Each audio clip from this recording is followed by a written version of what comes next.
Howdy, and welcome to another episode of Adult Onset Horsemanship. I'm your host, Daniel Dolphin.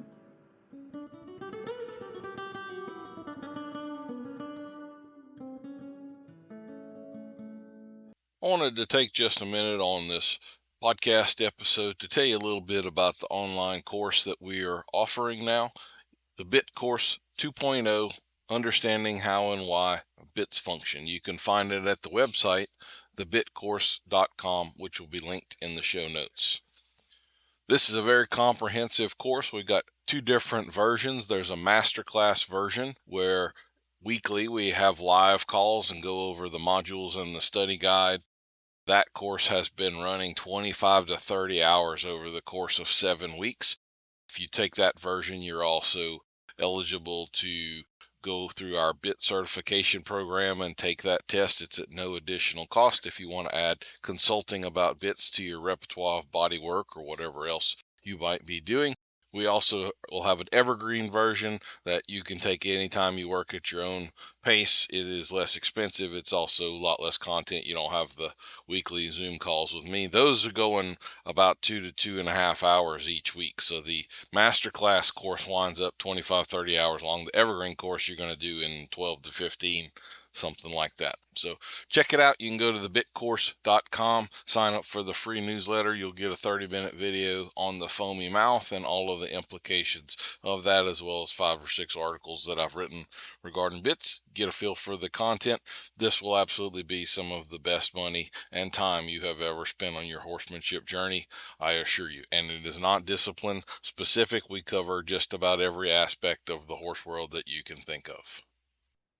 Our guest today is Mr. Richard Boatwright of B1 Horsemanship. I was going to ask him where the B1 comes from, but right here on his website, he's got the Stoicism quote from Marcus Aurelius: "Waste no more time arguing about what a good man should be. B1." I really like that. Richard hails from Florida, where he has worked on multiple ranches, including the Creek Ranch. He's been doing this for a good long while, over 30 years. He has started out and cut his teeth in rodeoing in the saddle bronc and bareback events, then got into some more of the show horses. So he's done the Blue Blood performance horse lines, the Foundation ranch lines, the Shetland ponies, the OTTBs. He's done all of it. Richard is one of the few people that can say that he has worked for not one but 2 AQHA Remuda award-winning ranches. He has started his own deal now called B1 Horsemanship in South Carolina. I've been following him on social media for a little while, and I could tell right away from his YouTube videos and all that he knows what the heck he's doing, and I thought we would have a pretty good conversation. So, Richard, how are you doing this morning? I'm doing really good, Daniel. I appreciate you having me on. Well, no problem. Like I said, I like the way that you go about stuff. I don't know if you forked your YouTube channel, but it started out as Low Country Cowboys and all, and now you've got the B1 Horsemanship going on. So why don't you tell us a little bit about that for anybody that might be confused as to where you're at or what you're doing? Well, let me correct you on one thing real quick. It wasn't the Creek Ranch, it's Creek Plantation. Ah, okay. So we got, I have a long history with Creek, goes all the way back to the early 2000s. And in 2017, and I'll make this a much longer story than it has to be. In 2017, I took over as head trainer at Creek, and we were going to have a horse sale, a herd reduction sale, you might call it.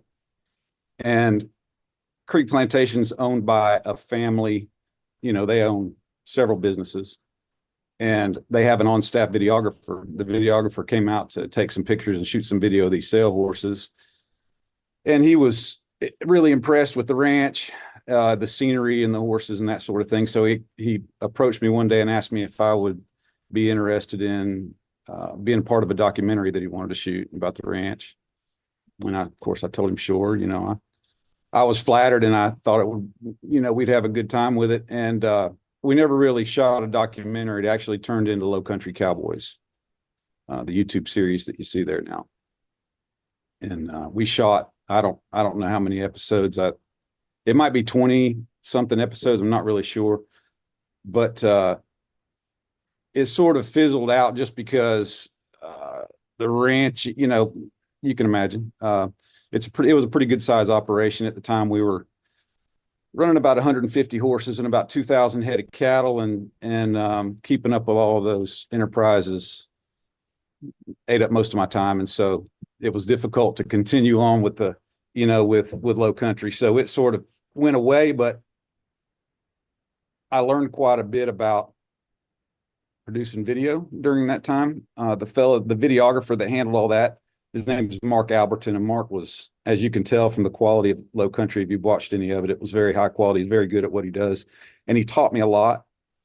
And I'm just the kind of guy that it's hard for me to stay on the outside of something like that. I have to sort of get on the inside and learn things. And so I learned quite a bit about producing that video, and I started using the skills that I acquired to produce video to help train employees at the ranch. We had folks coming on that wanted to learn how to ride and how to train horses and start colts and that sort of thing. But it was difficult for me to stay with them all the time. And so we started making videos to help train them. And that was kind of where B1 got its start. And then when I decided to leave Creek, I've got a couple of kids that really like to play ball, and Creek's very isolated. It was an hour to town for them to go to practices and that sort of thing. And so it just seemed like a good time to retire from ranch life. And to be honest with you, B1 was the only thing that I had going at the time, besides training some outside horses. And so it was just a natural thing to do. And I'm really glad that I took that leap and dove off into B1, because it's sort of taken off and we really enjoy it and have a lot of fun with it. So. Very cool. So is Creek Plantation, is that in Florida or is that in South Carolina or multiple places or what? It's in Martin, South Carolina, a very rural community. It spans over 2 counties. For the Southeast, it's a pretty good size agricultural endeavor. They also do they have horses, cattle, and timber. Spans about 6 miles of the Savannah River. The folks that own it are from Augusta, Georgia, which is about an hour away. Where are you now? What's the headquarters of B1? We're in Pelzer, South Carolina, which is about 3.5 hours north of Creek, a suburb of Greenville, South Carolina. And I also wanted to get into Florida. That's kind of where you hail from. And I think a lot of people might not realize just how many cattle are in Florida. I think it's the second biggest cattle state in the whole United States, and 2 of the biggest ranches in the country are down there. And I don't know if this is still true, but a little bit of trivia. When I was in college and I was going over these statistics, the second biggest ranch in the United States was in Florida, and it was owned by the Bellamy brothers, of all people. So do you have any connection to that at all, or no? Well, I wouldn't say that I really have ties to Okeechobee anymore. When I was a kid, my dad was a day working cowboy, and he, that's sort of what I grew up knowing. And, there are 2 things to do in Okeechobee. You can fish or you can be a cowboy. It has Lake Okeechobee is the second largest natural freshwater lake in the United States. That's kind of their claim to fame. It's very isolated. It's surrounded by orange groves and cow pastures, and the lake, of course, on the south side. And then, of course, development is always an issue in Florida. Okeechobee hasn't been impacted like, say, Orlando or Miami has been with the development, but it's always pushing in. So those huge ranches are always shrinking, I feel like I kind of have to ask you about some of the differences of living in Florida versus the rest of the world. So the first thing I've got on my list here is some of the invasive species, as well as the gators that would naturally be there. So at the time that you were there, did y'all have the iguanas and the pythons and all of that stuff taken over, or was that kind of pre those days? I don't remember. I don't remember pythons and iguanas when I was a kid. Of course, gators. It's just something that we grew up with. It was strange for me to find out that people didn't know about alligators when I left South Florida. But no, I don't remember the invasive species. And I'm sure they were there. They must have been. What's interesting is that the pythons had started showing up at Creek. We had a guy there, saw one. We don't know exactly what it was, but it was a huge snake. Of course, the invasive species they're eventually going to affect everybody. I remember when I was a little kid, we saw the first group of hogs coming around, and it was kind of a novelty, and didn't seem like that big of a deal. We hunted some of them, but it wasn't for survival at that point of those dang things taking over like a plague. I think I've heard that Texas could kill 5 million hogs a year without affecting the population at all. And the pythons are getting to be that way. I don't know if you do a lot of social media following of other people, but there's a guy called Python Cowboy, and that's pretty much all he does is hunt iguanas and pythons. And he's got a Drathar, like a German wired-haired pointer, but one of the original ones. So they're considered a lot sharper. They will hunt game as well as birds, and that dog is on point, go grabbing iguanas and stuff. And he goes on golf courses with a pellet rifle, and he's basically a pest mitigation sort of a thing, but he's made a heck of a channel out of it. Looks like a lot of fun. I think he's doing like guided hunts now for people to come over there and hunt iguanas and pythons with him. So how about that? You might check that out. Anyway, he's yeah, I'll look him up. Yeah, it's funny how people, there's financial opportunities everywhere there. Mm-hmm. I will say sometimes he puts some music on his videos I don't appreciate too much, but you can always hit mute and just watch what's going on there. Yeah, I have to check him out. Well, one other thing that I have to ask you about, I think you're the first guest I've had on here that has this in your background as well as me, and I know it can be kind of like the gators. It's one of those things we just take in stride, but for the rest of the world, it would seem pretty extreme, and that's hurricanes. So you moved from a state with hurricanes to another state with hurricanes, and you seem to not be too bothered by them, I guess. So do you have any good hurricane stories for us? Maybe. We could probably go on for days about hurricanes. The first one that I remember was Hurricane David when I was a kid. Came all the way into Okeechobee, and just to give you an idea of, how sort of relaxed we were about hurricanes, my sister and I the hurricane was in full swing. We had the windows of the house boarded up, and most folks had evacuated, but we stuck around. And my sister and I were in the backyard throwing the baseball during the hurricane, and my mother had an absolute come apart. She came into the backyard screaming at us to come back in the house before we got killed. But yeah. And then in 92, Hurricane Andrew hit down there in Homestead, and I went down with some friends of mine to work to help with the cleanup and rebuild of Hurricane Andrew. And then, of course, I think it was I believe it was Matthew that hit in the fall of 2017 or 2016, I believe it was, hit Creek. And that was pretty significant. We spent about 3 weeks going around and just cleaning stuff off of fence lines, gathering cattle, and working chainsaws and backhoe, just trying to clean the place up. That was, and I actually slept through that entire hurricane. I woke up the next morning and found out that we'd had all of that damage, and we'd actually gotten 9 inches of rain overnight there. I don't know. When you grow up in Florida, hurricanes just aren't a big deal. Louisiana, you guys probably deal with them too. Yeah, it's if it's over a Cat 3, I'll take notice, but anything below a Cat 3 is not going to change the world a whole lot. Right. I was going to ask you about Hurricane Ivan. Do you remember that one? That was the one that hit Florida 2 or 3 times. It came through the Caribbean, hit Florida, came through the Gulf, hit Louisiana, went across the southeast back toward the Atlantic. So across Alabama and Georgia and all that, back into the Atlantic, strengthened again, made a little loop and came back and hit Florida again. So I think we had three separate coming onshore events with the same hurricane. And I've always kind of remembered it for that. I have a hard time with all the names because there's so dang many of them, but unless they're like Katrina and Rita, but yeah. I was just going to say Katrina's the big one.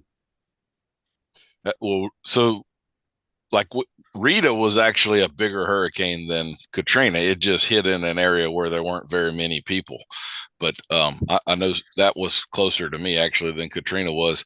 There are houses that were picked up and moved 5 miles out into the marsh and just dropped in the middle of nowhere. There was one particular house, you know, you get these weird hurricane stories.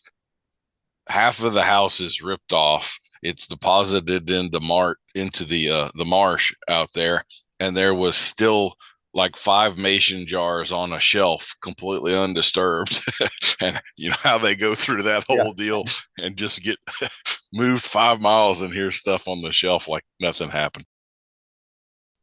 I was going to ask you too, mosquitoes. So that's been one of the, as far as livestock goes, the worst aftermath of the hurricanes. I had some friends 2 or 3 years ago.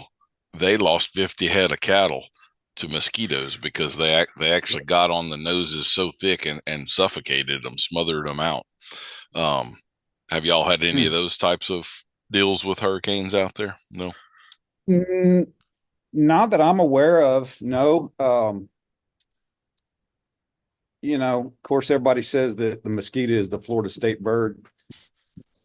My Uncle Tommy is the only, my grandparents had 4 sons, and he's the only one living that can remember the old days of Florida.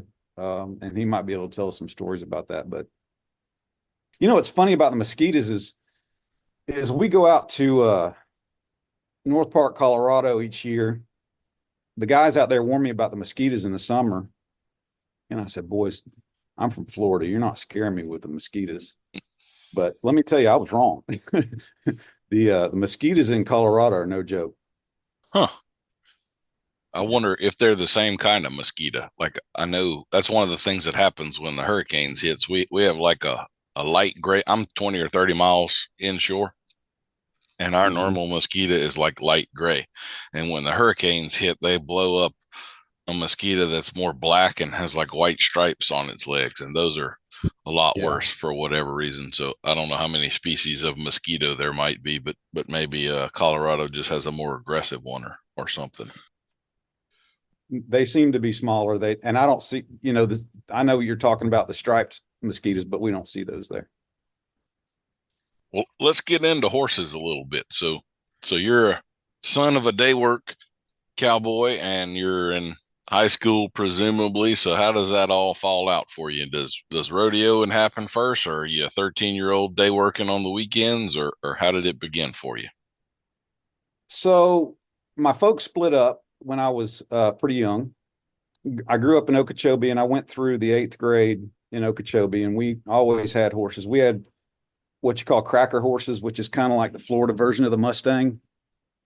And we had ponies, and Dad would bring home, you know, those. We had a few thoroughbreds and just whatever we could ride. But when my folks split up, Dad went to California, and starting my 10th grade year of high school, I moved out to California, and we actually lived in Sunnyvale, which is Santa Clara County, which is right in the heart of the Silicon Valley. And that's when my skateboarding career took off, which we still rode horses. Dad kept his horses out in Mountain View, California, near Stanford University. There's a fella out there that had a small ranch, and he'd keep horses out there. So we rode and stuff. But I more or less got into skateboarding in my later teen years and didn't circle back around really and decide that I wanted to be a cowboy until I was back in my 20s. And I started rodeoing a little late in life. I decided that I really just wanted to, you know, all I ever really wanted to do was be a cowboy. I wanted to ride bucking horses primarily. And so I got into saddle bronc riding, And then I had the opportunity to go to work for Creek Plantation in the early 2000s, starting colts. And so but I was really drawn to starting colts because I like to ride bucking horses. Never really did like rodeoing per se, but I just liked bucking horses. And whether it was the right reason, the wrong reason, or whatever, it sent me down this rabbit hole of being a horseman. That's kind of where it ended up. I didn't rodeo in high school. I didn't go to college till later in life, till I started college when I was 25. Didn't finish. Really didn't get along with school too much. I would have loved to have college rodeoed, but I just really didn't have the opportunity to do those sorts of things. And so I picked up rodeo a little bit later in life and started riding colts because I like bucking horses and yeah, and that was it. And so I love the image. I was fascinated with the cowboy lifestyle. Yeah, and that's it. I mean, the bucking horses is really what drew me into it. My dad, of course, gave me my start, or sort of, they plant that seed. I think that everybody has to have that seed planted by somebody. It's definitely a genetic thing. The horse thing has got to be genetic because, like in my family, I've got 4 kids and some of them love horses and some of them don't care about horses. So, and it was the same for me and my brothers. I had actually 4 brothers and sisters, and I'm the only one out of all of them that cares anything about horses and cowboying. So I don't think you can avoid it, but what I was getting at was my dad sort of planted the seed, and then I saw Lonesome Dove when I was in high school. And that opening scene where Call's bucking out it's a gray gelding, of course, but they call it a mare. I couldn't get the image out of my head, and that's what I wanted to do. So. And rein chains on split reins. Yeah, there's a little bit in there that could be bothersome, but we just overlook it. I agree. One of the best movies ever made. Have you ever read the book by chance? No, I started reading the book, but I didn't finish it. And then I found out that Lonesome Dove was actually not a book first. McMurtry wrote that as a screenplay. First, I believe it was a movie to begin with, and then he had to adapt it for TV, and they turned it into a miniseries. And so I never did finish reading the book. I think I read the first couple of chapters. I think it's the best book ever written. I've read it several times, actually. It may be a little slow getting going, and there's a lot of scenes in there that aren't in the movie or that are a little more graphic. I'll just say I read it for the first time when I was about 14 or 15, and a 14 or 15-year-old probably should not read that book. You need to be over 18, I think, is a better time to put that in a kid's hands. Well, I have to back up to skateboarding. That's right. Because that I didn't see coming. And I'm also realizing as we do this, I forgot to start this out with the lightning round questions. I'm a little out of practice on the podcast. So how about we'll do those now, and then we'll get back into skateboarding, if you don't mind. Usually we do this as an icebreaker. And like I say, I'm just out of practice. I've been scrambling this morning trying to get all the horses fed and then take a shower for this before this big storm hit, and I'm just a little discombobulated. All right, and keep in mind these are for points and prizes, so you want to have your A game set here. If you were a Jedi, what % chance would there be that you would use the Force inappropriately? 100%. Very good. It's the only honest answer. It really is, right? Might as well be honest, right?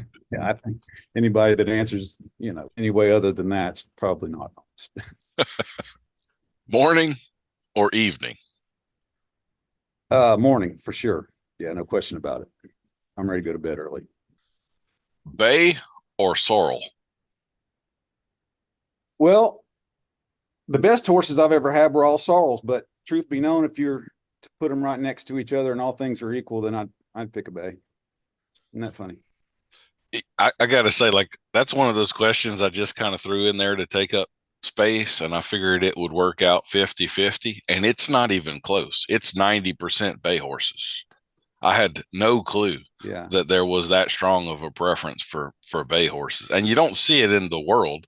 You go to sales or something, it's not like bays or like black and white paints or something that just, ding, ding, ding. But I mean, that's really been one of the more surprising little trends that's shown up in these questions for me. Dogs or cats? That's a good question too. I have dogs. In fact, I just bought one yesterday, bought a new one, but I'd rather be around a cat, to be honest with you. I'm kind of a closet cat person. We don't even have a cat, but the dogs drive me crazy. The cats are so much more low maintenance, But Well, what kind of dog did you pick up yesterday? I got a hanging tree. Oh, yeah.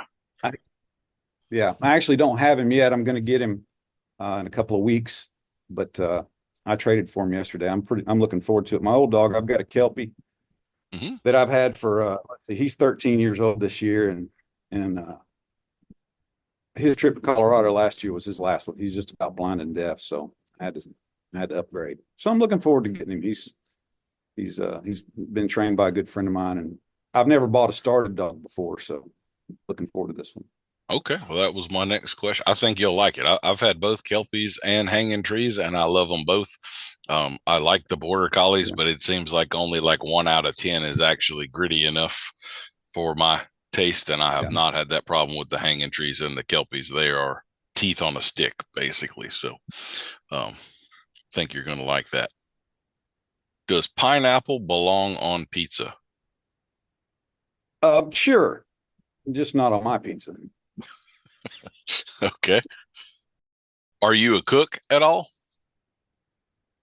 Not really. I do like to cook. I like to cook meat and eggs. I wouldn't say that if it needs more spice than just salt and pepper, then no, I'm not much of one. But my latest thing is cooking brisket, and I have to say I've gotten pretty good at it. I really enjoy that. So Well, since you're in the low country there, and we've got this in common, are you a big low country boil guy? yeah, I like low country boil. It's been a long time since I've ate it, but yeah, it's fantastic. You bet. That's one of our crawfish season is suffering after the drought last year. Their crop is something like 10 or 15% of what it normally is. So it's been a game changer in South Louisiana this year. I was just going to say that's a staple for you guys, isn't it? It certainly is, yes, and it's about to be shrimp and crab season starting up, so that'll help us out a little bit. But crawfish is 6 months out of the year. That's a major crop in this area. I'm where this place is. We're surrounded by crawfish ponds, so they're going to be hurting for a couple of years, is what they're saying after the drought killing off so many of them. How many holes would you say are in a straw? Just one. I think that's the only correct answer. Right. Yes, sir. Do you have a horse or cow industry related pet peeve? Man, I could write a book on that. Yeah, I've got a lot of them. uh, I'm ashamed to say, without being too judgy, I don't know. I mean, I really want folks to hang my bridles properly. That's a big one. Yep. I did a video just on how to get the bridle reins right. Yes, sir. Right there with you. Feral or spoiled? If you had to deal with a new horse coming in, which would you prefer? That's a good question. Well, all things being equal, let's say that both horses are bred the same, raised, well, they wouldn't be raised the same, but let's say they're bred the same conformation and all. I would probably pick the spoiled horse over a feral horse. Yeah, I would. Crunchy or smooth peanut butter? Well, I like crunchy, but my kids like it smooth, so that's what I eat. Yeah, I'm right there with you. It's my wife, but yeah. Yeah. Well, you've already let the skateboard out of the bag, but would you tell us something unexpected about you? That's pretty unexpected, isn't it? I thought I wasn't expecting that one to come up. Um, I'll give you a little one about me. I grew up on a lake water skiing, and I actually flirted with the idea of becoming a professional slalom skier. So no wheels on mine, but I'm there with you on that one too. I don't think my left knee could handle it anymore, though. Yeah. If you could pick any superpower, what superpower would you choose? Flight, I guess. Yeah. Thoughts or feelings? Thoughts. Are you decisive or indecisive? I'm decisive for sure. I learned a long time ago. Well, I shouldn't say I've learned it, I've been learning this my entire life. I've come to the realization that you don't make good or bad decisions. You just make your decision and then you make it good. You just don't know what's on the other side of that. So there's no point in being indecisive. You just make your decision and then work your butt off to make it good. What year did music end for you? What year did music end? Yeah, or do you still listen to like current music coming out, or like nothing after the year 2000, or that's a good question. I like some of the cowboy artists, some of the really young cowboy artists now, and I'll listen to their music. I can't really say that I'm into popular music per se, but I would say probably, I was in my 20s in the 90s, and so I'm kind of tied to that era of music. What is the best smell in the barn? Horse sweat. Salty, sweet, or spicy? Salty. That's a really popular one, salty, I think, and I think it has to do with those of us that are outside sweating our butts off every day. We crave salt more than we crave sweet, I think. Yeah. Maybe you're right. What is your favorite dinosaur or deep sea creature? Oh, I don't have one of those. Next question. Well, you got grandkids coming up, man. You're gonna have to come up with some dinosaur stuff here before long. Yeah, the reptiles. Yeah, I'm not into the reptiles or the sea creatures. You can keep those. I'm glad that we don't live during the area. Even though I grew up around the alligators, I have no use for that stuff. I was gonna say, yeah, those are living dinosaurs there. Yeah. Have you ever had a UFO encounter? No. That's another one of those surprising ones. A bunch of people have had some sort of seen some kind of lights in the sky or whatever unexplainable. So, all right. Well, that brings us to the conclusion, Richard. And let me tabulate your score here. I've got you at 1,731 points, which is our high score for the game of all time. You're the ultimate champion right now. And that entitles you to either an awkward silence or a genuine compliment, your choice. Well, I'll challenge you, Daniel, and take the compliment. Okay. All right. Well, I'm going to say that like when I immediately found you on YouTube, and that's been back in the low country days, so that's a few years ago, it was immediately apparent to me that you knew what you were doing and everything. But what I thought set you apart and what I really appreciate about you is you've got a very practical, down to earth, no frills or highfalutin trying to make yourself sound smarter or whatever, or make simple things complicated. Just a very practical, straightforward, this is how I would deal with this, and this is what I think is going on right now. I particularly remember this was, again, in the low country video series. This is kind of where you won me over. You were riding a 3-year-old and flagging a 2-year-old, and the 3-year-old you were on kind of started to hump up with you a little bit, and you handled that very well. It didn't rattle you in the least or anything. You kind of just went on about your business with everything, and I was like, yeah, I could get along with this guy pretty well. I like the way that you handled all of that. And again, you didn't make a big deal out of it, or use it to bolster your own ego or anything along those lines. And so I really appreciated that about you. And then going to your website and seeing a Marcus Aurelius quote right there at the top, and the stoicism thing and all, I appreciate that greatly. So I think we're kind of birds of a feather in a lot of ways. So so I'm tickled that you agreed to come on the podcast, and I'm really looking forward to our chat. Well, thank you for that, Daniel. I really appreciate that. I want to return the compliment and say that I watched your bidding video, excuse me, and I was thoroughly impressed. I really appreciate, excuse me, I really appreciate how thorough and well thought out that video was. Well, thank you. Not only did I learn some things, but I was definitely convicted.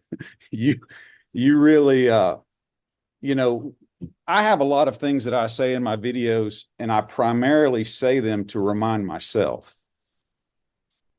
And the slow hands thing, when you really made an issue of us slowing our hands down, and I appreciate that.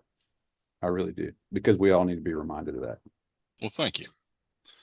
It's very good video. I know part of what we talked about kind of on our pre-phone call, getting to know one another's, we've both done the young colts for the public for a long, long time. And one of the most frustrating parts of that for me is that I'll have this colt doing pretty nice, and then the owner comes to ride him, and they get on him and grab a hold of him, and in 5 seconds they've got him braced up. You're just kind of like, what the hell, man? I mean, like, it's all downhill now. I mean, yeah. Just slow down, folks. That's the tightrope we walk, right? Mm. On the one hand, we want to be horsemen, but on the other hand, we've got to prepare these horses for the people that are going to be riding them. And that's an art form in itself. Yes, sir. It's really a different skill entirely. I think it really is. Let's jump back into the skateboarding. I kind of want to hear a little bit more about that. Okay. So are we talking half pipes or skate parks or all of it or what? Well, I wasn't a half pipe guy. Even though I did build a couple of ramps, I sort of dabbled in that, but primarily I was a street skater. What I did was we started in Okeechobee, and there wasn't a lot. There's not even a lot of pavement in Okeechobee. so we just skateboard up and down the sidewalks and stuff. And then when I went to California, I got pretty serious about it, because I made some friends that were real serious about it. And there's a lot of pavement out there. There's a lot of terrain. And so I never got into the big time air stuff. It was mostly street skating, but I had a lot of fun with it. I still have some friends that do it to this day, and some couple of guys in particular that made a lot of money skateboarding. Yeah. So did you do the baggy pants and the whole culture of it and everything, or were you skateboarding in Wranglers, or how did that work out? No, not Wranglers. We weren't. I guess we did have some baggy pants back in those days, but it's not like it is now. No, I was pretty conservative in my dress, I'd say. So this is a little off topic, but do you follow Jordan Peterson at all, or are you a fan of his stuff? Absolutely, yeah. So yeah. I love the quote of his about not bothering kids doing dangerous things carefully. And I think sort of that skateboarding is part of that. They need to go get scuffed up a little bit and a scar or two and feel a little pain and pick themselves up and do it again. And there seems to be a distinct lack of that in the world nowadays. And I kind of wish we could turn the clock back. They're way too much into a phone and not near enough outside in the sunshine, I couldn't agree more. I saw somewhere, I think I watched a TED Talk, and I want to say it was Rodney Mullen, and I don't know if that name means anything to you, but Rodney was an icon in the skateboarding industry and was just an amazing guy. And he pointed out that you can't be a successful skateboarder without failing a lot every day. It's just it's just failure over and over and over again until you achieve a trick. That's what skateboarders do, is they do tricks. And you have to learn how to hit the ground, and it's the pavement. It's not sand or dirt like like in what we do now. It's pavement. And I've got a lot of injuries and aches and pains and stuff from cowboying, but I would imagine that most of the things that bother me when I get out of bed in the morning stem from skateboarding. So it does seem to me, and from watching some of your videos that you get into working cows and handling ropes and those sorts of things as much as you do horses, or maybe not as much, but you get into that a fair bit. And I would say there's a huge lack of that in the world for some young man or young lady out there that really kind of wanted to learn about cowboying and how you might go about doctoring a calf or something like that. If they were to look for resources where to learn that, they'd have an uphill battle. I know like 310 Ranch Life is doing a good bit of that kind of stuff right now and all, but I really appreciate the content that you have that way. So how would you sort of define yourself in terms of percentage of like being a cowman or a horseman? Because those aren't necessarily the same thing. Well, I hope that I try to be 50-50. To be honest with you, Daniel, I probably wouldn't have a whole heck of a lot to do with a horse if it wasn't for cattle.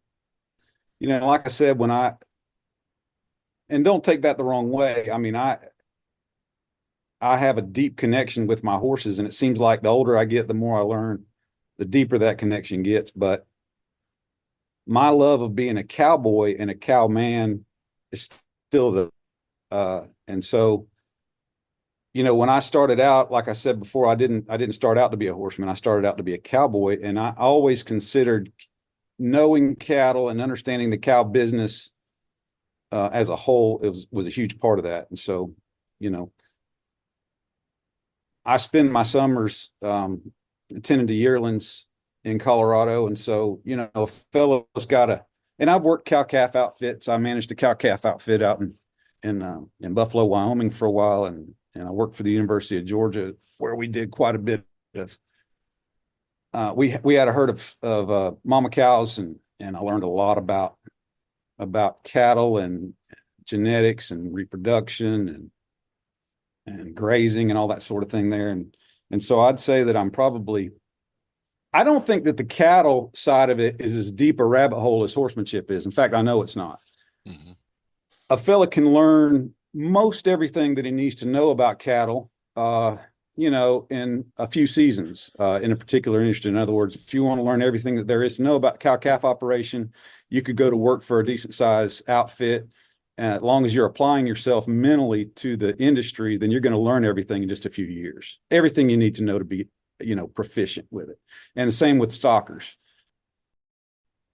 But horsemanship, I don't think that I'll ever hit the bottom of that hole, I do know what you mean. And I've done a lot of background in yearlings too. That might be my favorite thing to do. I enjoy that tremendously. I think it's so good for a horse. Like, you can doctor yearlings for a month, go prowling around on a colt, and that sucker's ready to do whatever you might want to do from then on. Yeah. I can. That's a zen state for me. I could just prowl yearlings forever, and I think I would be perfectly happy with that. That's all I want to do. That's all. That at the end of the day, that's all I want to do. Hang out with my kid and go doctor yearlings. So here's a question I've got for you. Like, you seem to come at a lot of this stuff from the high adrenaline side of things. So it's skateboarding and bucking horses and all of that. And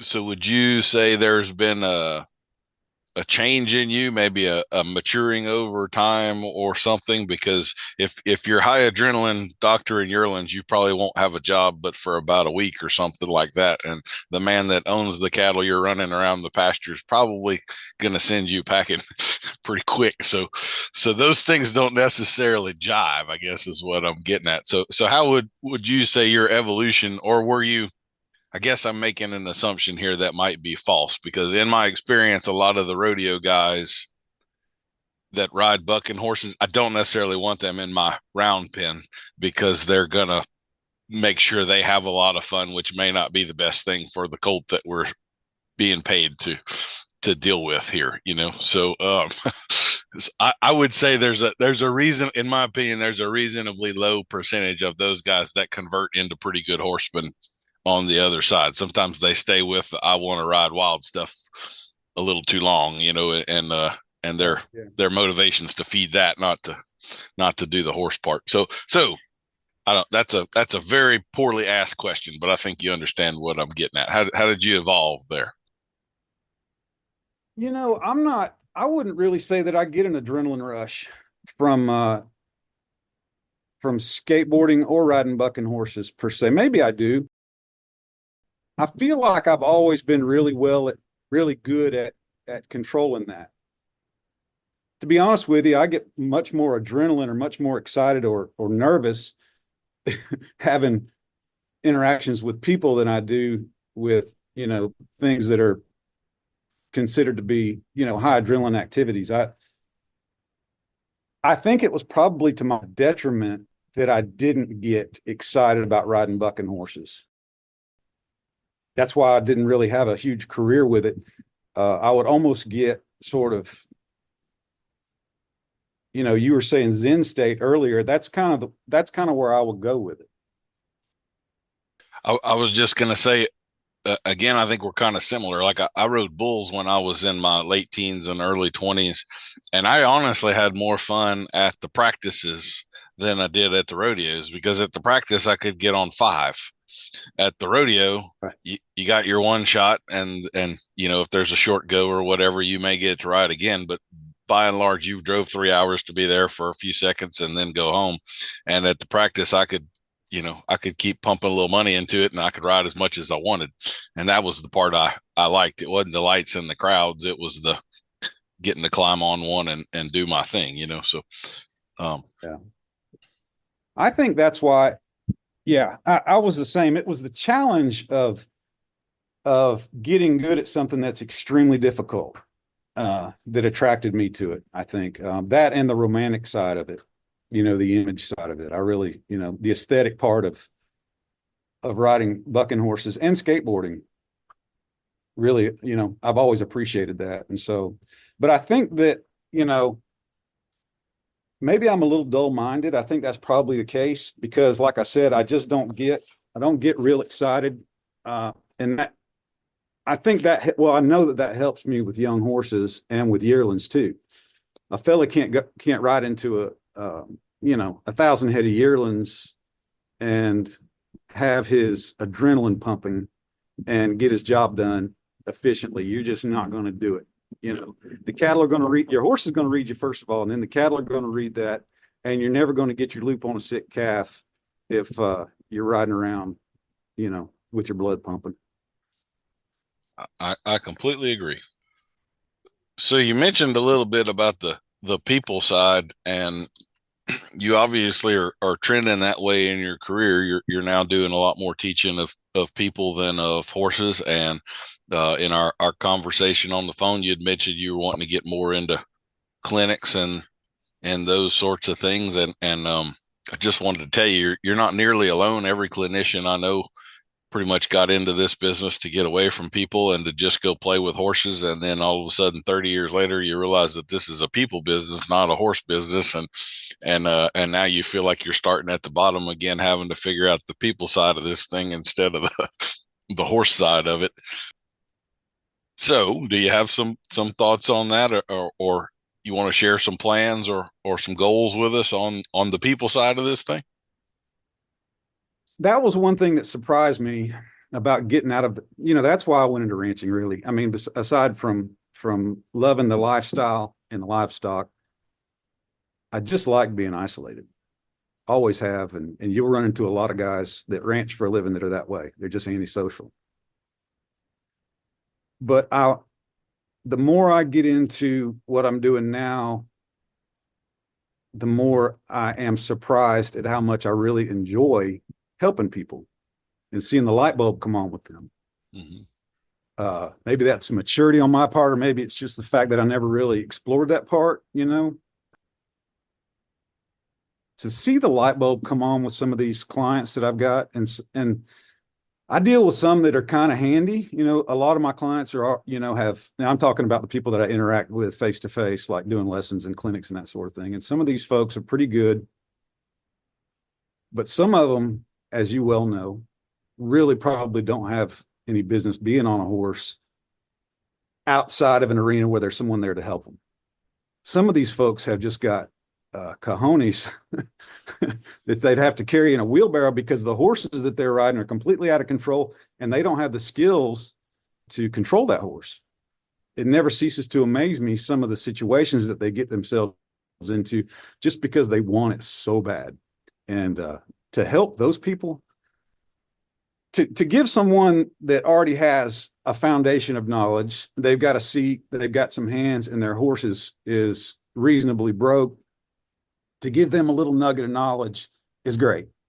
You know, they'll take that and they'll move forward. But to take a person that barely knows what in the hay goes in and for that horse, you know, when you can take that person and see the light bulb come on with them and see the joy that they have to finally understand something about that horse, that's almost as good as seeing the light bulb come on in one of those colts that you've been hammering on for, you know, 6 weeks trying to teach it some basic element.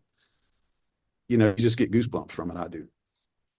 I find myself constantly telling these people to put their hands down, let go of that horse and put their hands down and let their horse relax. I'm huge on that. I was raised up. I got my start in cutting, and you know, the guy that gave me my start wouldn't even let me use a snaffle bit. I had to ride everything in one of those grass rope hackamores because I had a seat like a saddle bronc rider. You know, you know, I had no hands, and he recognized that, and it was the best thing he ever did for me. And he was constantly yelling at me to get out of my horse's way or put my hands down or whatever. And so I just continue that. It helped me so much that I give that to my clients now, and it's amazing. You just see these old horses, they just take these big deep breaths and they drop their old head down, and they go from being the riders too, once they understand that they can trust their horse and that they don't have to use those reins to balance off of, man, it just makes all the difference. And it's amazing to watch. I love that part of it. I completely agree.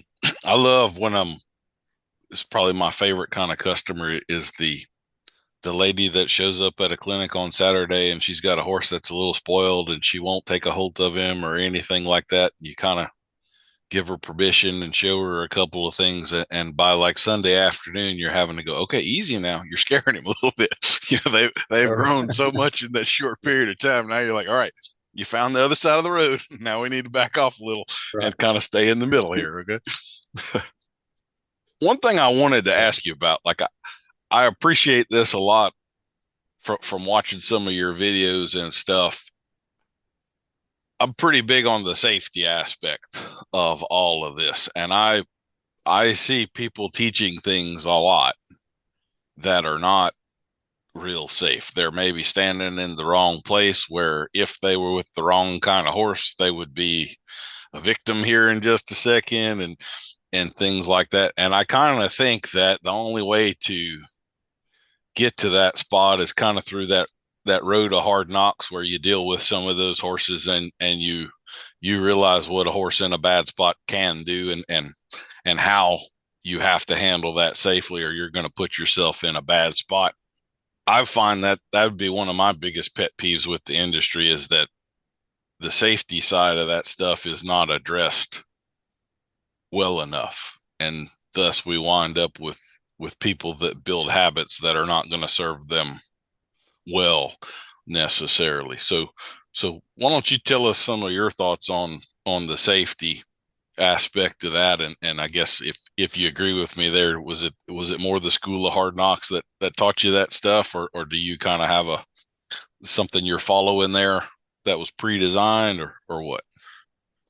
Give me an example of exactly what we're talking about.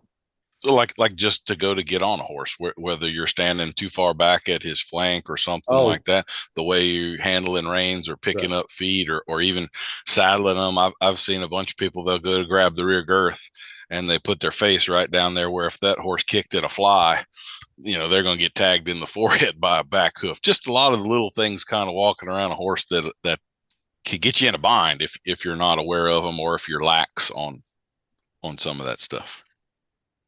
If you could list out all of the things that a horse could do to you to hurt you, all that's happened to me, as I'm sure it's happened to you.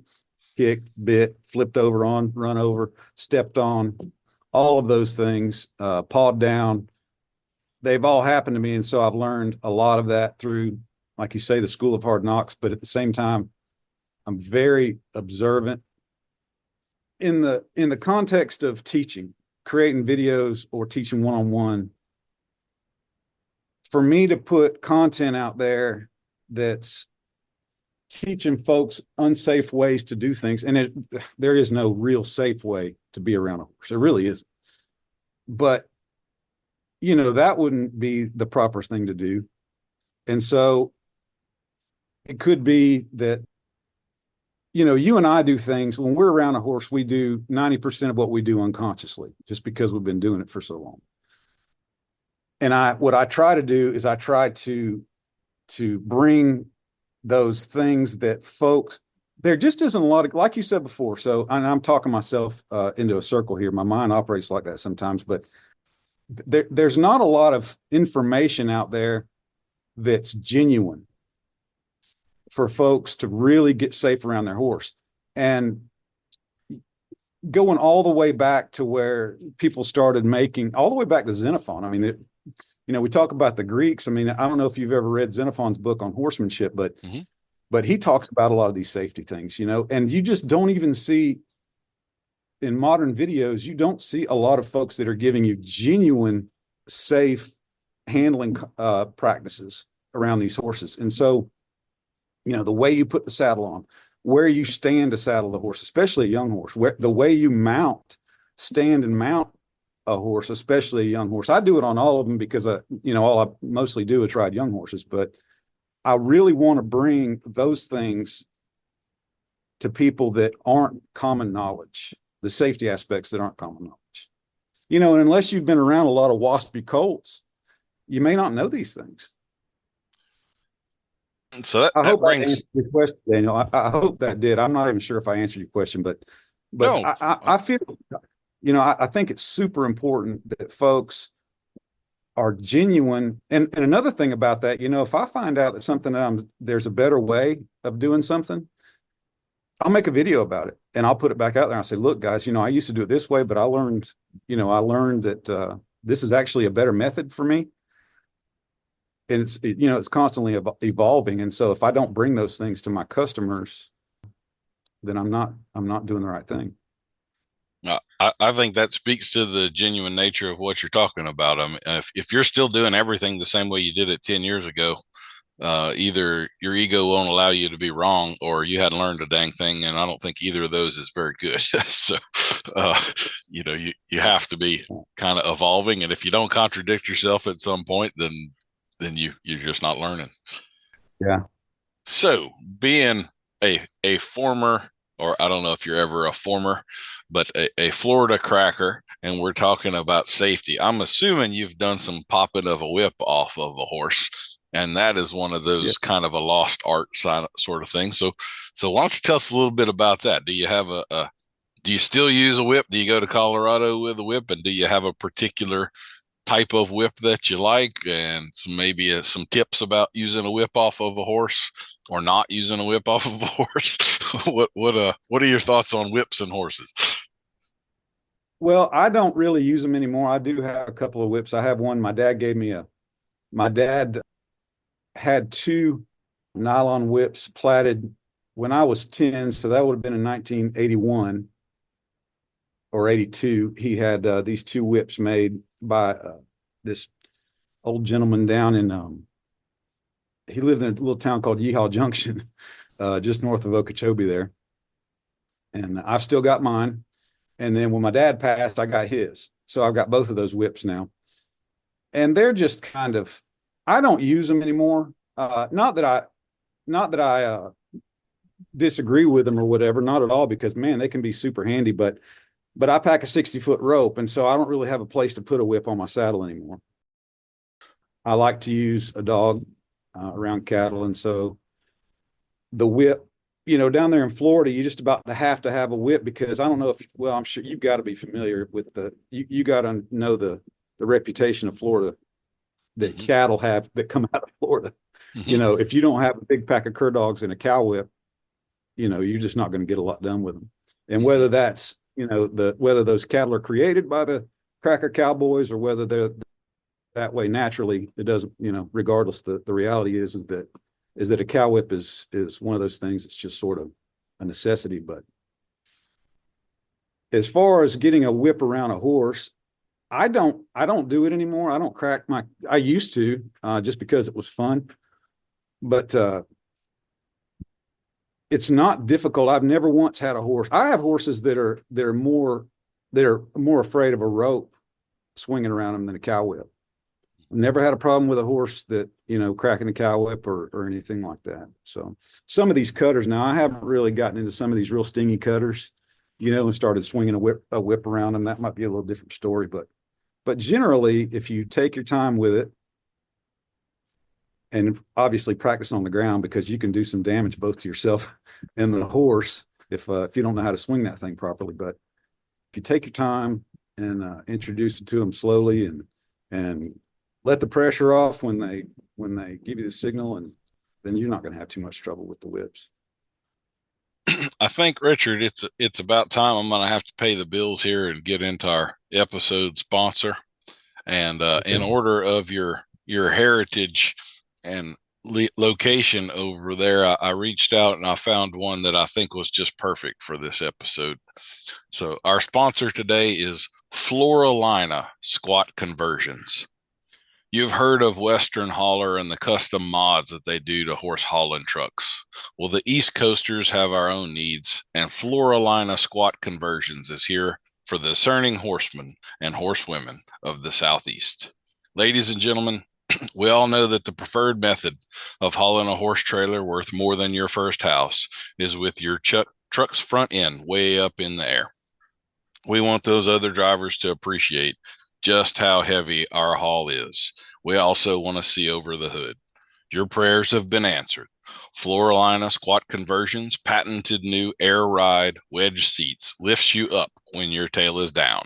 The driver's seat in particular can raise up in the back at least 18 inches, meaning you can drive in style and still see for miles. Our entire suspension system is highly adjustable and hydraulically controlled.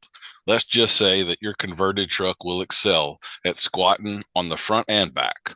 So if you head to the Southwest, you can also roll low and slow, like the world's largest El Camino.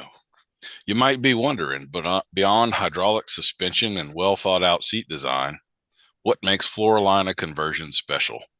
Ladies and gentlemen, if you've ever lived in the Southeast, you know that hurricane evacuations can be fraught with problems and gridlocked roads.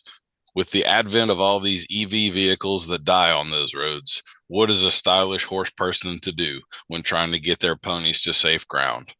Well, our patent-pending battery burst and brush guard is the solution of the future. Simply drive right up on the bumper of a stalled EV and give them a good bump with the optional battery burst and brush guard. Your alternator will send a pulse of electricity into their car and override all of their signals. The result is that dead EV will have just enough juice and the command to drive right into the ditch, out of the way of all those people trying to get to safety. Let me tell you also that if you need this as a more traditional brush guard, that mad mama cow won't charge your truck a second time after getting a pulse made for an EV. Floralina Squat Conversions. Ride in style while seeing for miles. All right. So we've paid the bills on this episode now. Well, so let's talk cattle a little bit more. Okay. One of the my wife is in the room here with me, so I have to be careful how I phrase this. But we raise and show Brahma cattle, and her background with showing Brahma cattle and my background with trying to ride around them with a horse in a large pasture, we have kind of different opinions of what Brahma cattle are like. So I'm wondering if y'all have a lot of that influence over there, or if it's become more of an English cow world. And then when you're going to Colorado and working on yearlings over there, do you see a lot of that sort of thing? And then I wanted to tie that in with the cutting and the cow horse world in a little different way also. So what kind of cattle are you seeing in your part of the world? They're mostly English cattle. We'll see a lot of cattle with ear, but those cattle are discounted pretty heavily, in our part of the country. Obviously, Florida is real heavy on the indica cattle. It's funny when you say Brahma. When I was a kid, we call them Bramers, and you probably heard that before. Mm-hmm. And when I was a kid, the first time I heard someone say Brahman cattle, so the football team in Okeechobee are the Bramers. The junior high team is the yearlings. If that gives you an idea what the culture is like down there. But the first time I heard someone call it a Brahmin when I was a lot older, I was like, "What are you talking about? What the heck is a Brahmin? I never heard of a Brahmin cow, But even down in Florida, I mean, there's a lot of Angus seed stock operations down there now. I don't remember when I was a kid, all of the cattle that I saw when I was a kid, they were all brush cattle, cracker cattle, it's like a cross between they'd take these sort of Spanish type cattle, Longhorn or Coriani type cows. I mean, they're a little fleshier and a little framier than what you see now in Spanish cattle, but then they'd put Bremer bulls on them. And so a lot of the calves will come out of there with horn and ears and a lot of leather and stuff like that. Like Creek Plantation is an interesting story because if you were to go and look at their herd now, it's all black commercial cattle. And they use all sort of Gardner influenced bulls, over those cows. But that whole herd was started with 300 straight gray Bramer heifers that came out of Arcadia, Florida, covered by Longhorn bulls. And occasionally you'll see a little skunk-tailed cow or some horn show up on a calf now and then in Creek cattle, and it's all those genetics. They bred them for the last, 45 years under those black bulls and bred all of that, that original herd out of there. There's no ear or anything left on them, which is kind of a neat story. But yeah, we don't see, like I said, we can get, I used to, what plain cattle are? What guys call plain cattle? No, sir. It's just, it's like anything. It'll be anything, but it won't be like if you're at the sale barn and you put in an order for plain cattle. My understanding of it would be cattle that don't really fall into any real category. They won't be Holsteins and they won't be Longhorns or roping cattle, but they'll be anything else. They won't be number ones or twos. They're typically going to be below a number two quality, but we'll see those eared cattle show up in that plain cattle category. Does that make sense? Yes, sir. Yeah, absolutely. Yeah, they're heavily discounted. Well, I do think that the cattle industry has done a lot of evolving on its own in the last 20 or 30 years. Like you're mentioning about these Angus cattle. I think that the marketing program of certified Angus beef has probably had a greater effect on the cattle industry than dewormer has in the last 50 years or something. A lot of people don't realize, but that certified Angus beef label, I think what has to happen and there's probably a little more to it than what I'm about to say, but they can't show too many Brahman characteristics. The carcass has to be, or the hide has to be more than 51% black. And that's one of the big grading deals at a slaughter plant for them to yield or to grade as certified Angus beef. And so certified Angus beef label in no way guarantees that there's any Angus in the animal that you're about to eat whatsoever, but they were predominantly black for sure. And so we've seen, like, even in the Simmental world, which used to have 4 or 5 colors, and the beef masters and all of them are black now. You go to the shows and all of that stuff, and you can't find the brindles and the lemons and all of these things that you're used to seeing in these breeds, and now they're all black, trying to look like the Angus. I think it's just it's permeated throughout the whole industry. They started aiming for that thing so much. It's really kind of been a game changer in the cattle world. Yeah. Can I tell you a funny story? Absolutely. So when I was up there in Wyoming, this was in 2011 or 2012, somewhere around in there. There was a bad drought down in the Southwest, particularly North and West Texas. And people, the cow market down there went into the toilet, and they were selling off cattle left and right. And so the guy that I worked for out there that owned the ranch said that he'd like to go down there or send a rep down there to buy some of those cattle and bring them up to our part of the country. I said, okay, I didn't really have a problem with that. I mean, a lot of folks would say, well, the climate's so different, that'll be really hard on those cattle, but it's really not. You're actually it's a lot harder on cattle to take them from northern country to the south than it is to take southern cattle to the north. A lot of folks don't know that, but that's the way I understand it. Anyway, we sent a guy down there to around San Angelo to get us 3 load of mama cows, and he fell on some Herefords, and we were primarily running black cattle. In fact, they were some of the cattle up there were registered Angus, but he could get a really good deal on these Hereford cattle, and so we said, sure, go ahead and send them up. Well, he sent them on up, and some of them were pairs, and some of them, well, let's see. Let me back up here for a second. They were all pairs, and they were all bred, supposedly. All the calves that came on these cows were straight Herefords. But we didn't realize it until they started calving that they'd been bred to Bramer bulls. And so we had a bunch of F1 Hereford Bramer cross calves hitting the ground. These things they got ear like this and leather hanging all over them, and they're striped, some of them.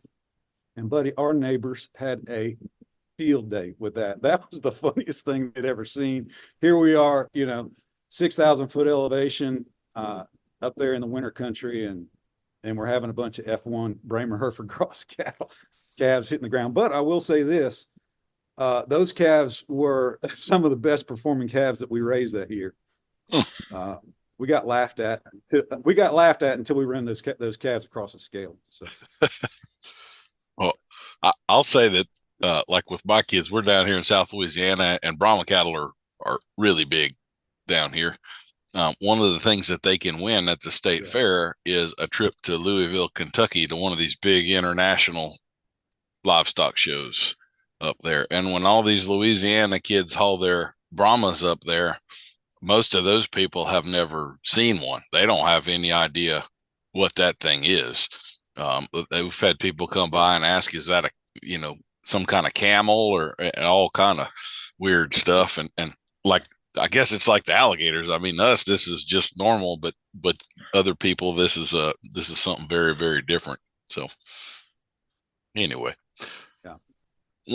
well, I don't know if you want to talk about this, but I was going to ask you a little bit about your family. You got a picture of your family there on your website and everything. So, is your wife involved in the business side of this, or is she doing her own thing? And then you said you've got a couple of kids that are kind of interested in horses. Are they coming up in this with you, or what does the family side of all this look like for you?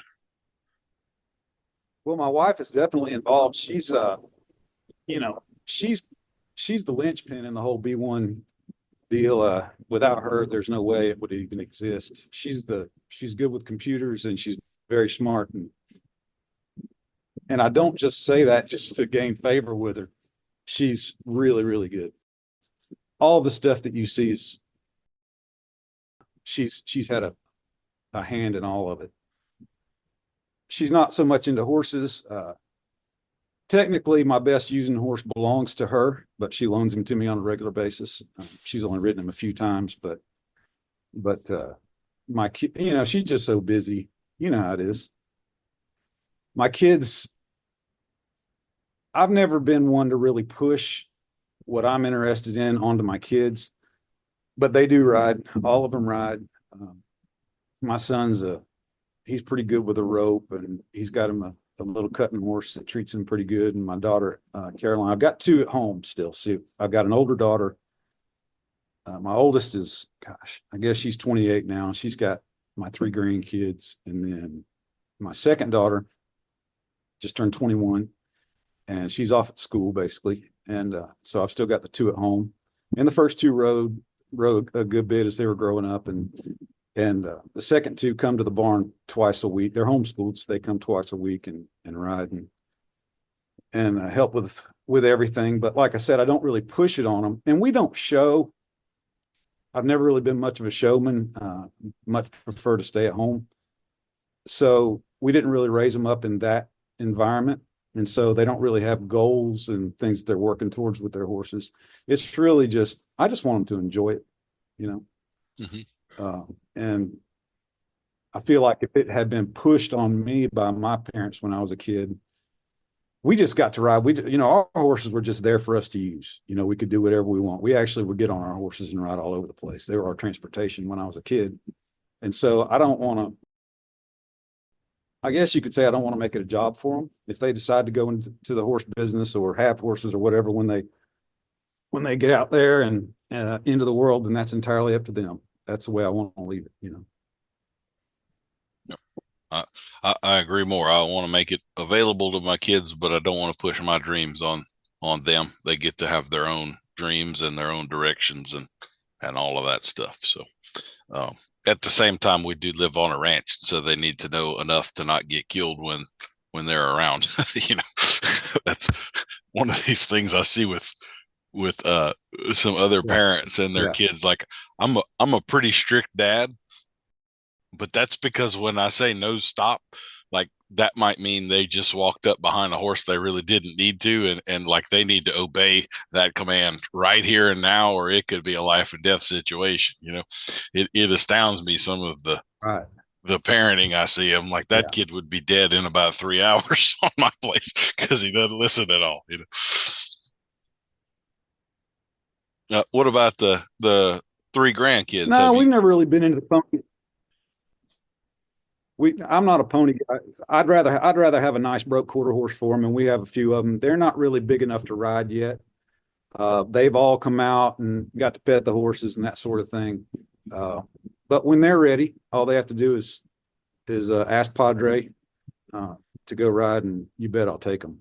One thing I wanted to say, I just wanted to brag on my kids, since there's going to be hundreds of thousands, if not millions, of people watching this. I'd love to be able to let the world know just how handy my kids are. No, but they're super handy. I love taking my kids to do things because they grew up, all of them grew up sort of riding and working cattle, and they're unconsciously good with it. And I love taking them to Colorado, and they know how to handle yearlings, and I've worked with a lot of cowboys that I'd choose my kids over some of the guys that I worked with over the years, for sure, just because they're quieter, handier, and just more proficient, with being around horses and cattle. That's really fun. I love that part of it. It's a great moment as a dad to see your kids. You get to those moments where you're about to say you need to, and then they do it without being told, and you realize they've got it now. Like they've hit that level of competence, and it's that's a wonderful moment as a dad to watch when your kids can, when they're handling it. It really is.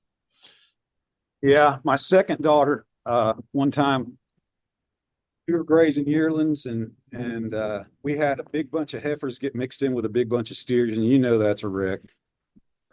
and we sorted them, and we had to trail the heifers or the steer. I can't remember. We had to trail one of the groups a couple of miles to get them away. Put a few fences in between the two groups, and we're trying to trail them. And I see my daughter over there about 300 yards off, and she's working these two calves up and down the fence, and I'm yelling at her, like a moron. And what are you doing? What are you doing? And she yells back at me, Dad, there's a steer right here that she's over there trying to sort the steer off. And I'm yelling at her to put those two in the group and come on, quit jacking around, and she's over there trying to sort the steer out of the group of heifers. So I was like, okay, my bad.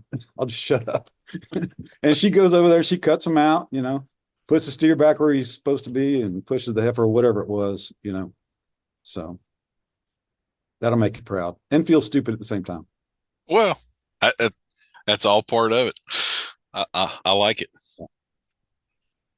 Now that you're kind of full force into B1 horsemanship and you're wanting to do some clinics, why don't you tell us a little bit about what your offerings are there and how y'all are aiming to serve the public?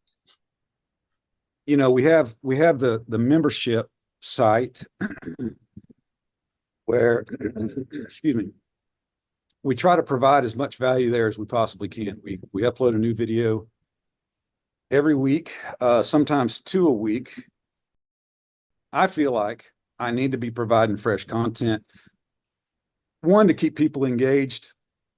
I don't want the content to get stale. And two, like I was saying before, I'm on a journey that's I'm constantly evolving. And so all of the new things, even though I may not vocalize it in a particular video, the things that I do change from time to time. And so I want to keep it fresh and keep it going. And so we're real proactive about staying engaged with our members, creating new content, and growing B1 and really serving that community. And then I've never been much of a clinician. I've spent my whole career doing ranch work, which I love dearly. So I never really, I've done a few, I've probably done a dozen clinics throughout my entire career.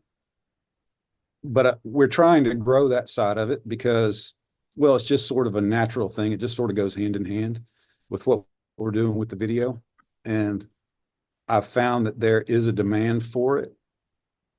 Although we don't really know how big the demand is right now. We're trying to expand it out a little bit. And there's it's kind of a tricky deal. You try to balance providing the clinic opportunity to the people and making it a good financial value for them. And then at the same time, not go broke while you're doing it. So I'm figuring all that stuff out currently. I always wanted to be, we've talked about being genuine already. And I've had opportunities to become a clinician. I'm doing air quotes, clinician in the past, and you and I both know that that's a career in itself. Some guys choose the clinician path from day one, but I never felt like I was qualified to be a clinician until I'd paid my dues in the real world. Does that make sense? 100%. Even, yeah. I couldn't do it. Like I said, I had a few opportunities, but I just didn't jump on that train because I wanted to be able to give people, I wanted to be able to help them in a true and honest fashion and give them things that I knew to be facts, not stuff that I had, been taught or learned from someone else through word of mouth per se, or by reading a book or whatever. And so that genuine aspect had to be there for me. I feel like I'm there now, at the age of 52, I think I can really, bring that value to folks. And so we're trying to grow that side of it. So I know exactly what you mean there. I'll have to say I'm sometimes disheartened when I travel places like expos and things like that. Sometimes I'm a little shocked at how green some of the other presenters are in terms of what they're delivering and some of the things that they're saying that they should know better, like the safety stuff of, they're standing in a spot that I know they shouldn't be standing in. You need to be 6 inches to the right. You can't get pawed, but they're standing right there where they ought not be. And I'm like, you're demonstrating that to 1,000 people right now, and you shouldn't be. You should know better than that. So I know exactly what you mean.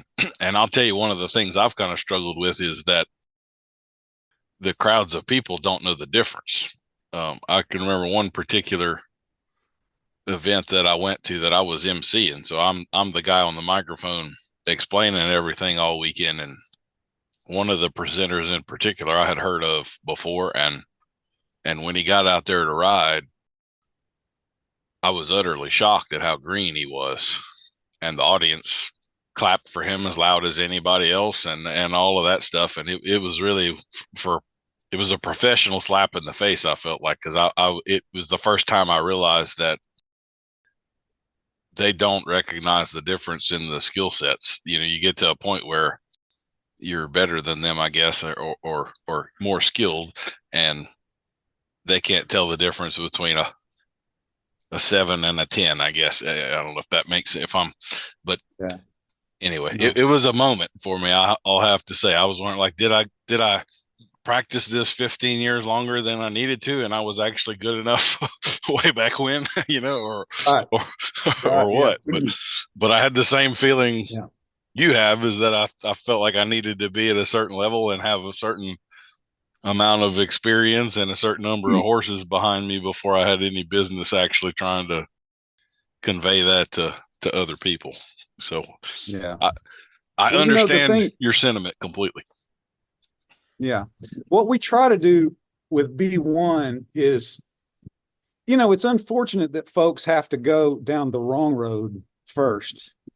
But I'm afraid that that's just the nature of things. You're going to get drawn in by the people who talk the best, or look the people that you can most easily associate with. We all do that. And it's unfortunate that, as dangerous as being around horses is, that people get drawn into folks that really aren't guiding them in the right direction sometimes. Obviously not everybody, but we both know that those guys exist out there. I want B1 to be their haven that they can come to. And a lot of them have already been to that guy or that girl that's not giving them the right information. And they've been down the wrong road, and now they're like, I've got to find something that's legit, or I'm going to have to quit and give it up. And I always want to be one to be the spot to where they almost have to know what else is out there before they appreciate what we're bringing to the table. Does that make sense? Mm-hmm. I think that's a really good way to look at it. Yes, sir. And I think I want it to be. Okay. I think you're absolutely right about just the reality of that they almost have to get burned before they start looking for different things. We were just having this discussion with my wife. I've always been a little rebellious in the dress part of this thing. I don't wear anything flashy. I don't have a buckle on. I'm pretty casual about. I'm not there trying to look like I'm trying to play a part. You know what I mean? I'm dressed comfortable and casual, and she's always like, well, you should put on a buckle or something. And I'm like, but that's just not, like, my wedding ring is the only jewelry I wear. I don't put, there's nothing else shiny on me beyond that, and I don't know, maybe there's a cost to be paid for not playing that part of the game, but I'd rather be the part than look like I'm trying to look like the part, so anyway. Well, you've got to be true to yourself, because I can't in good conscience, if I don't like the way that a video looks, let's back up to the shiny stuff. That's a distraction for folks. I don't want them looking at, my belt buckle or the jewelry that my horse is wearing or whatever. I want them to be focused on the content, for better or for worse. If that means that we don't sell as many, that's okay, because I only want people that are looking for what I've got to offer. You know, I don't, yeah, it may mean a lot more money for us to go down some of those roads, but that's not why we're here. It's just, you know, at the end of the day, that's not why we do what we do. So I don't feel like we'd be helping our clients by trying to distract them with a lot of things that are unnecessary. I like it. I guess you do too. Yeah, I've always said I would much rather have a horse that shines than one that's shiny. So Yeah, right. Yeah, you bet. Yeah. I have two things that come to mind off of that, and I guess I'll deal with this one first. So you do seem to be more ranch focused. Do you also work with people that aren't necessarily ranch focused? So like, or would you be open in clinics or in lessons and all having, say, a dressage rider come or an eventer that's having some obstacles type challenges with their horse or something like that? Are you working with those type of people as well, or do you pretty much get strictly the ranch horse crowd or what? No, I have some dressage riders that come and ride with me, and I don't know that we get them to the website so much, but I do get local folks that ride dressage and do the hunter jumpers. And I have a lady that has a Tennessee Walker, and which ranching's not big where we are, and ranch horse showing is not big where we are. We have a chapter, I guess, of the American Ranch Horse Association, Mm-hmm. and I'll do some showing with those folks, but my program's not centered around showing, even though I can certainly help show horses. Trained a good number of them over the years. Started particularly a lot of showing cutters. The thing about what I do, though, is that, and you may have observed this, that what I do doesn't really, even though the principles will cross over into any horse in any discipline, and I feel like any person in any discipline could benefit from what we bring to the table. I'm not going to use the language and the styles and the techniques that are out there within especially in those English disciplines. You know, like I said before, I'm going to be telling those riders to pitch that horse away, get out of his mouth, leave him alone, let him travel, let him relax. We might pick those reins up a little bit later, but you know, and the folks that come and rival with me, and they're all ladies. If someone just comes to me just to have a good time, they're probably not going to come back. Because even though I like to have a good time with them, I'm going to be real focused on their horse and helping them help their horse. And I'm going to be, you know, I'm going to hold them accountable. And these English riders are very used to holding on to their horse all the time. I mean, they're wired that way. They've been told to ride with contact, you know, since they started riding. And that's the first thing for me. I'm saying, look, you know, it's like a billboard that I'm looking at. Your horse is so bound up and so upset about the fact that you've got a hold of that bridle 100% of the time. That's your problem, you know. And they pitch those reins away and their old head comes down. Like I said, they start licking and chewing and they take these big, deep breaths and they gather themselves up. And it's just like night and day. And the people always, I don't know how often it sticks when they leave there, because I feel like they think that they have to have a hold of that horse in order to keep control of it. But the sad truth is they really don't have any control. You know that. You know, they feel like holding on to those reins, they've got control of that horse, but they don't. They probably really have more control of that horse by pitching it away and picking up one rein at a time if they need it.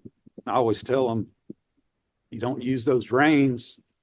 You only use those reins to correct the horse. You know, you can send a horse in a direction and let him go there. He can go there on his own. He doesn't need you to guide him. You can just send him there and then correct him if he gets off. And I love to see that light bulb come on in those people and those horses, and the English folks seem to, you know, it's really a clash there. of ideas. There's a lot of dogma in that world, I find, and when you think to the origin of it, like Xenophon and all, those guys were riding into war with one hand on a sword and maybe a shield on the other and something. So it was never meant to be two hands occupied all the time and in the horse all the time. And they should be the ultimate ranch horses, where you give them responsibility and they're a partner in the task, and not the micromanaged deal that they wind up becoming. But there's some progress. I don't know if you get into the biomechanics, but a lot of that stuff, I'm seeing it have a pretty positive effect in some of those horses when if you go to an autopsy or something and you see the actual physiological effects of what holding this horse in a certain frame for 20 years did to his back. It's when you see that, it's pretty hard to deny it at that point, so. Yeah. And it's, the illusion, I talk about this a lot. The illusion of the gentle horse versus the broke horse. Well, it's just that, it's an illusion. Most of your broke horses are going to be gentle, but very few gentle horses are really broke. And that's what I preach to everybody that I do business with, whether it's on video or in person, is that you need to get that horse broke. If you want to be safe, the only way to increase safety is to increase control. Period. That's it. Desensitizing doesn't make you safer, because there's so many horses out there that are desensitized, they're still going to get spooked. And the question is not whether or not or when he gets spooked, it's how much control do you have when it happens. I'm big on that. I want them to have control over that horse. That's what it boils down to, because that's what I want. I want, when I get on my horse, I just want to go and enjoy it. And I can't enjoy a horse that when I pick up on my hands, he either gets upset, or when I pick up on my reins, he either gets upset or there's nothing there. And most of those real gentle horses, there's nothing there. They're just dull to it. And the reason they're dull is because they've been trying to communicate with that rider for years, and the rider's not communicating back to them. They're just holding on to those reins. The horse is saying, is this what you want? Is this what you want? And the rider is oblivious to it. And if they're coming to me, they want to get better, which is great. And I hope that I'm the guy to help them. I try real hard to do that. But those horses, it's hard to bring them back from that, because for years they've been attempting to communicate with this person and do what's right, but the rider wouldn't respond to them and release the pressure when the horse was doing the right thing. And so it's hard to bring that horse back and get him to where he is responsive again. We just finished a video series called Softening the Older Horse, because that's what I see as one of the major problems with these horses. It's not in the fact that they're not gentle, it's in the fact that they don't have any control. They're almost too gentle, and gentle's not the right word. They're dull. They don't understand. They're not able to link their brain and their feet back to that snaffle bit or the bridle, Yeah. Too many people misunderstand that desensitized and unresponsive are not the same thing. I feel like a lot of these younger trainers, there's kind of a stage that you go through where you learn how to desensitize a horse and you become pretty impressed with yourself. Like one of my pet peeves is the standing up in the saddle stuff, and maybe we crack a bullwhip up there or whatever. And like, I could probably do that on a colt on the first day in another 30 or 45 minutes or something. That in no way means that this horse is ready for anybody to climb on and ride around. We don't have that control that you're talking about. It just means that you got him where he could tolerate this little thing for a little bit. And that, the way that I've always thought about it is that broke is the horse that'll still be responsive, even when the other bad things are happening. It's not that he's desensitized, it's that he is sensitized and he still obeys the cues, even though this chaos is happening all around. That's kind of how I define a broke horse. I think we get way too wrapped up in the desensitizing and take it to an extreme that it really almost ruins the horse. Just like you're saying, they just get dull to everything. And that horse is really, I call it turtling. It's like they just withdraw into their shell and they're oblivious to the world around them. And that's not my goal in any way, shape, or form. One thing you said a minute ago that I absolutely loved, you brought up about just riding that horse one rein at a time. And I think that's one of the biggest secrets to getting along with a lot of these horses. In my business, I have rehabbed a lot of older horses, kind of like you were talking about, softening the older horse. And I'm amazed at some of the performance horses. I mean, like second and third level dressage horses, reining horses that have won a bunch of money, and you get on them and ride them forward and pick up on one rein, and they have no bend in them whatsoever. And I'm just thinking, like, how the hell did they ride this thing at all? I mean, we've missed kindergarten here. How did we get to high school or college when kindergarten didn't happen? Like, I mean, that's where all the problems with this horse are. So you run into that sort of stuff a lot?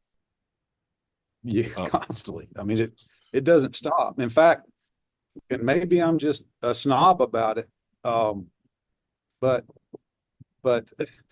I only like to ride the horses that I've broke trained, because they have the feel that I like. I don't know how else to say that.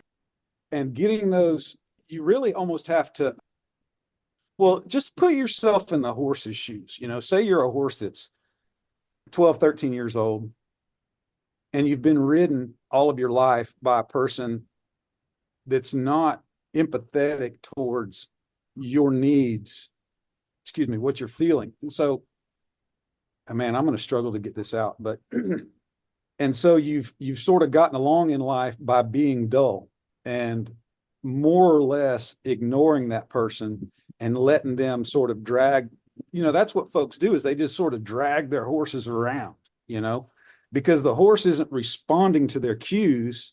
The horse is just. Well, folks, I'm sorry. We're having some storms in my area and I lost internet there. So we may have a little awkward gap here. But Richard, we were basically starting to get a little more philosophical about horses and all of that. We've talked a little bit about a few of the rehab things of older horses and all. Why don't we get into colts a little bit? What's kind of your philosophy and some of your aims and goals when starting colts? And I know you had a recent video that kicked a little bit of a hornet's nest. If you want to get into that, tell us your thoughts on starting colts. Well, aside from safety, obviously, nobody wants an unsafe horse. I really look for I want my action, my responses from that horse to be natural. Forgive me, I don't really exactly remember what we recorded and what we didn't, but just to kind of recap, when a horse turns around, if he's standing in the pasture and he needs to turn around and go get a drink of water, if you observe the horse, or I'm sure you folks that have been around horses, I mean, you can just see this in your mind's eye. The way that horse would turn itself around would be, first thing he would do is he'd flick his ear. If he's going to turn to the left, he's going to drop that left ear or turn it backwards. He's going to look with his eyes. He's going to start to turn his head, right? Tip his nose that direction. He'll bend at the pole. Both axis and axle will flex. He'll bend his neck. He'll balance his weight back towards his rear end. He won't, depending on his conformation and his natural abilities, he may shift all of his weight to his rear end. He may only shift the majority of his weight, but he will shift some weight to his rear end. And then he'll step with that inside foot to the left first and follow with the outside foot. And then he'll just finish that turn as he goes around. There won't be any stiffness. His head won't necessarily come up. He won't cock his neck to his nose to the right and drop his pole, it'll be a very natural, very smooth motion. And so that's what my aim is, to get that out of the horse while carrying my weight. So if I can get that, if he'll turn around like that to me, for me, when I lift on my left rein with my snaffle bit, if I can get him to turn around that way, then I know that I have effectively communicated what I want him to do. And if you think about that, that's really the only way that you know that you have effectively, truly communicated to that horse, hey, I want to go to the left. And you have made your thought his thought, right? And that was Ray Hunt or one of the Dorrance brothers that said that. I can't remember, but they said that my goal is I want my thought to become the horse's thought. So if you take that all the way down to its fundamental element, the only way that you truly know that your thought has become the horse's thought is if the horse does what you're asking in the way that God designed him to do it. Right? If he keeps himself perfectly straight and turns around to the left, well, that's not natural.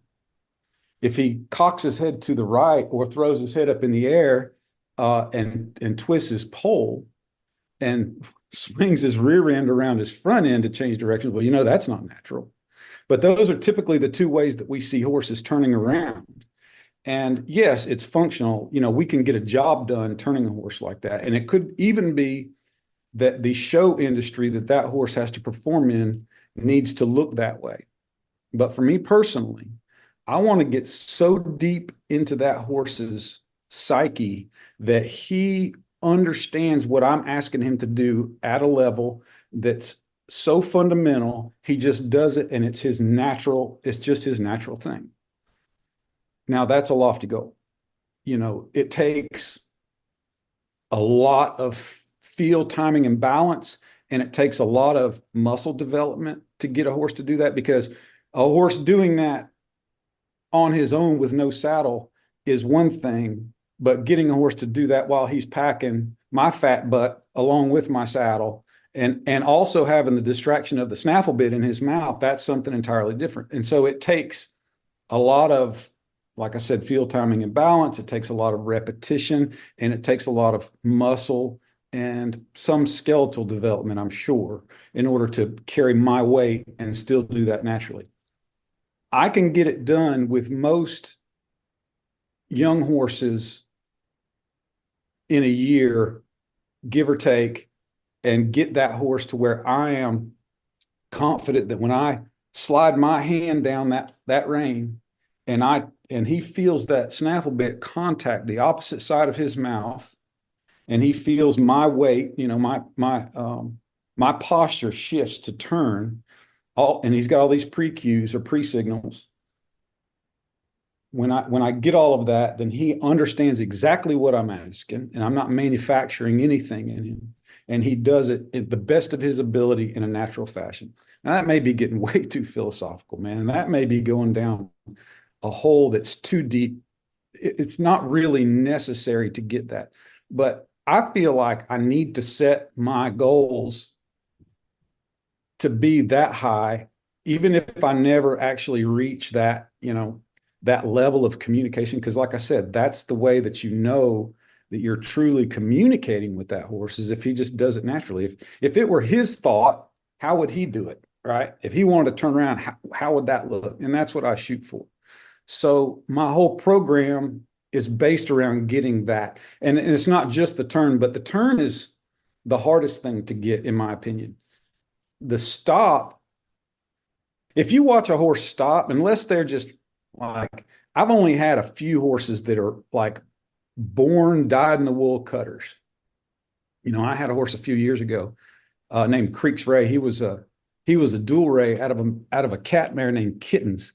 Kittens was one heck of a mare. She's still alive, but I don't think she's reproducing anymore. But this horse, God put Creek's Ray on planet Earth to cut cattle. And the reason that I know that is because the day that he hit the ground, he was drawing back on his hocks to turn around and dropping his head down. And it was just a natural thing. And when I started him, I always said that it was my goal to not screw that horse up.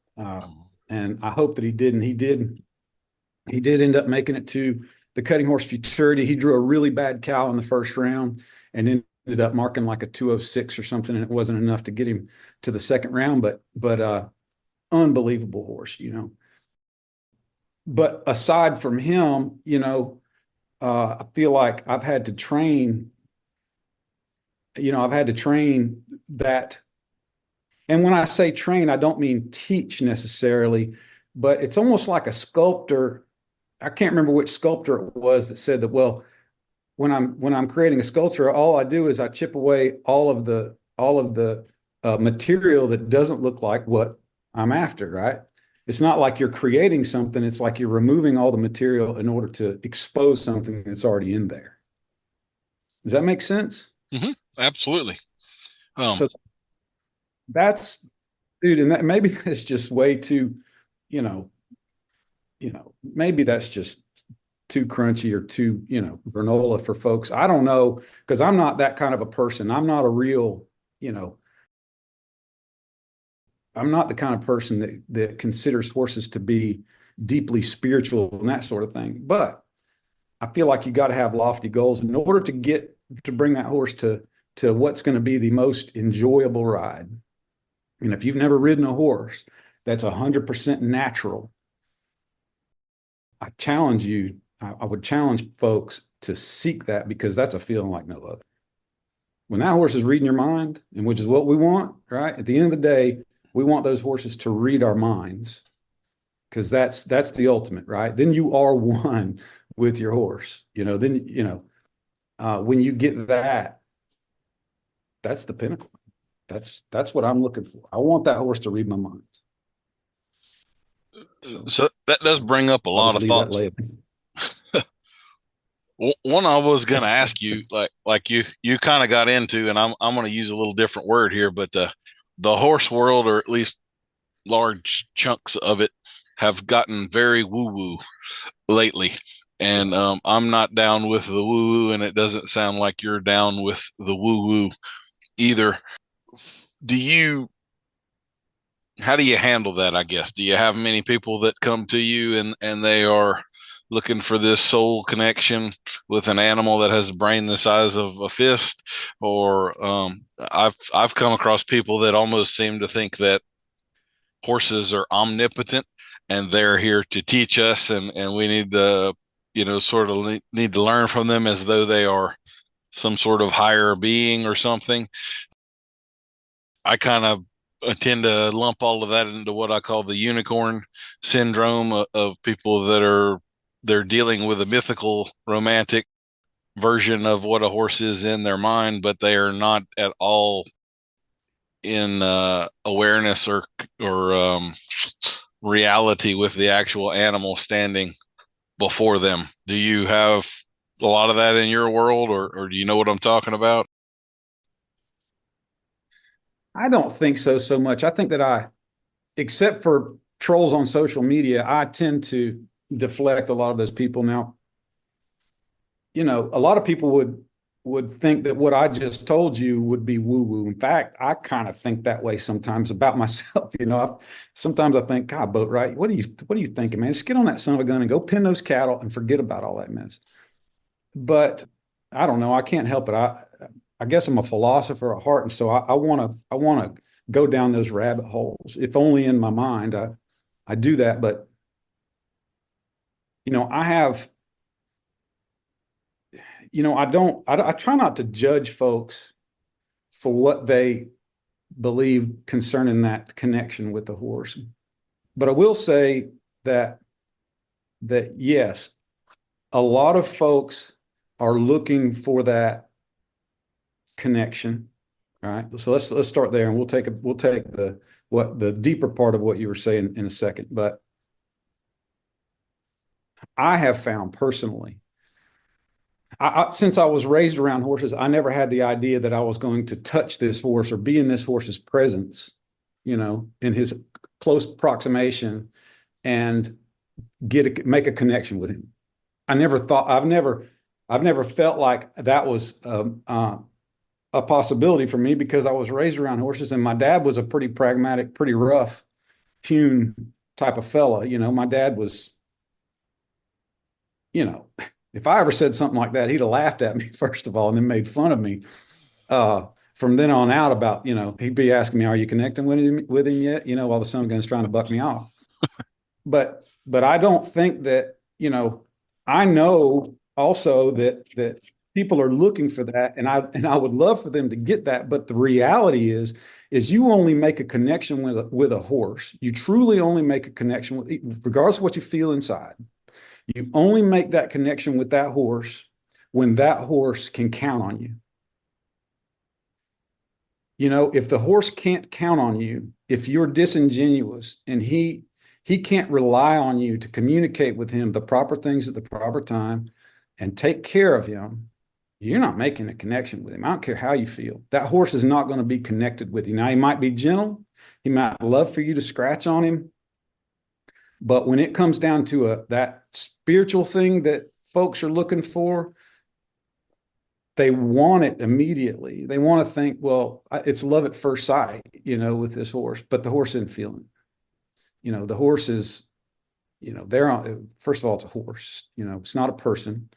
And they only get that connection when they have 100% confidence in a person, that person is going to guide them in the right path.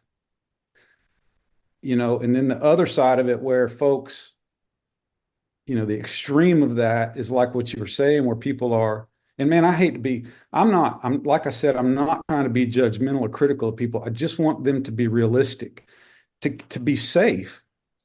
If all you ever want to do is pet and love on a horse, well, then fine, just pet and love on him and have that connection, smell them and hug them and whatever. I mean, I get that. I get good feelings from that myself, I feel like if you didn't get those things, then maybe you're in the wrong business. But as far as like, I just want them to be realistic and put in the time. And that's what it all boils down to, is how much time are you spending with your horse? You're only going to make that connection if you're there being the leader that you're supposed to be for that horse, and you can't do that in an hour a week or in 20 minutes a week, or living in your own bubble and not learning. You've got to get out. That's what I'm always telling people. If you're not learning, there is no static existence. You're either going forward or you're going backwards, right? There's no neutral in this deal. The horse is the same way. He's either learning the right things or he's learning the wrong things. There's no static position for a horse. So that's what I want people to understand. You need to do the work.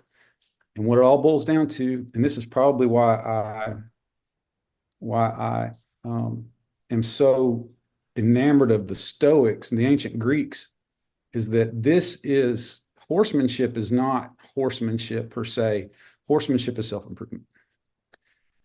If you're not working on yourself, making your field timing, your balance, your understanding, deepening your level of empathy, if you're not consciously working on those things all the time, you're not getting better. And Daniel, I know that you've been around long enough that you can attest to that. It's not about, if you're not consciously, and I won't repeat that, but I feel like that's what is missing. And I really try to bring that fact. We put in to one of our latest ads that we're running, that self-improvement's built into the fabric of B1, because I truly believe that. I really, really do. I've been in this business for a long time, and I've been around a lot of guys. I love them as brothers, some of these guys, but they've been doing what they do for a long time, whether they're cowboys or horse trainers or whatever, and they haven't gotten a whole heck of a lot better. And it's almost like some of them, and I'm not passing judgment on them, because they're just trying to make a living like the rest of us, feed their families and get along in life best they can.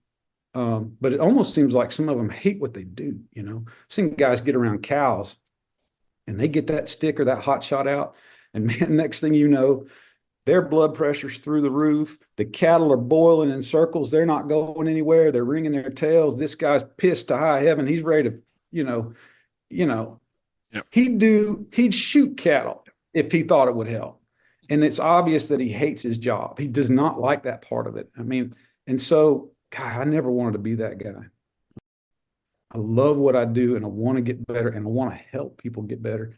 But I don't feel like I would be doing that if I were promoting the idea of all you have to do is get in this horse's presence and you're going to make this spiritual connection with him, because I don't believe it. Sorry, I just don't. And then the idea that a person would look to a horse to lead them, like they would put the responsibility of being the leader on the horse. Well, that's just a cop out. That's just sheer laziness, really, is what it is. Maybe they've lost faith in trying to find human leaders because they have to interact with those people and it's uncomfortable. And so they've abandoned that idea. And now they're going to put all of that responsibility onto this animal that can't argue with them or can't lead them or can't tell them things that are uncomfortable, because at the end of the day, that's what it is. They don't want to hear anything that convicts them. They don't want to hear the truth. And so let's put it all on an animal, that can't even tell me that sort of thing. So, dude, that's my ignorant redneck opinion on all that stuff. I know it's going to piss people off. I piss people off all the time on the internet. I don't mean to.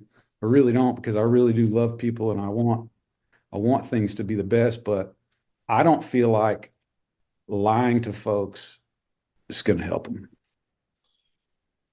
Thoughts? No, I agree with you completely. I think you can build a connection with a horse. I do agree with you completely that is something that has to be built. And I think that the only way to build it is to be in the world of reality and aware of the horse and empathetic toward what is actually happening right now. If you're on some parallel script in your mind that isn't dealing with the reality of what's happening right now, I don't think you have a prayer in actually building a connection with a horse, because the horse lives in the world of reality.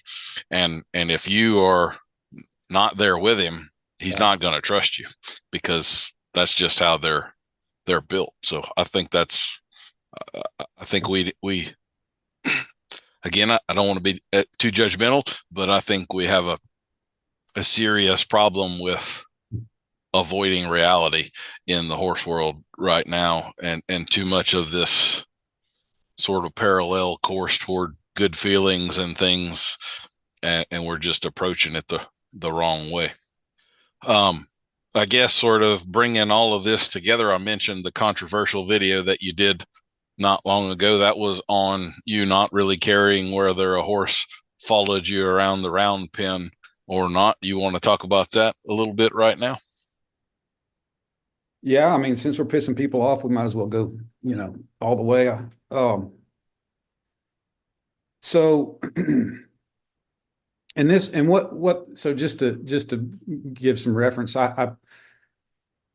all of my social media content is taken strictly from our instructional videos. What we do is we remove 59-second or less sections out of those videos and we upload them as reels or shorts, depending on the platform, TikTok, YouTube, Facebook, and Instagram. And there was one where I was working a horse, and I happened to start talking about what is called join up, and I actually think that word is trademarked by a fellow in this industry. And I don't want to step on his toes. I don't mean anything by that, but I'm going to use this in a general fashion, right? Join up, a horse joining up with me is where the horse would follow, what I call follow me around like a dog. And I don't want my horses to do that. And a lot of people got really upset because I said, I'm not the kind of guy that wants his horses to follow him around like a dog. I would much rather that horse stay where I put him. And man, yeah, people got really upset over that. They took it personally, and they got offended. A lot of folks really got offended. And I ended up taking the thing down off of Facebook because it's just a distraction for me. I don't need all of that negative distraction in my life. I left it up on the other platforms. So if you guys are interested, you can see it on YouTube or Instagram or TikTok.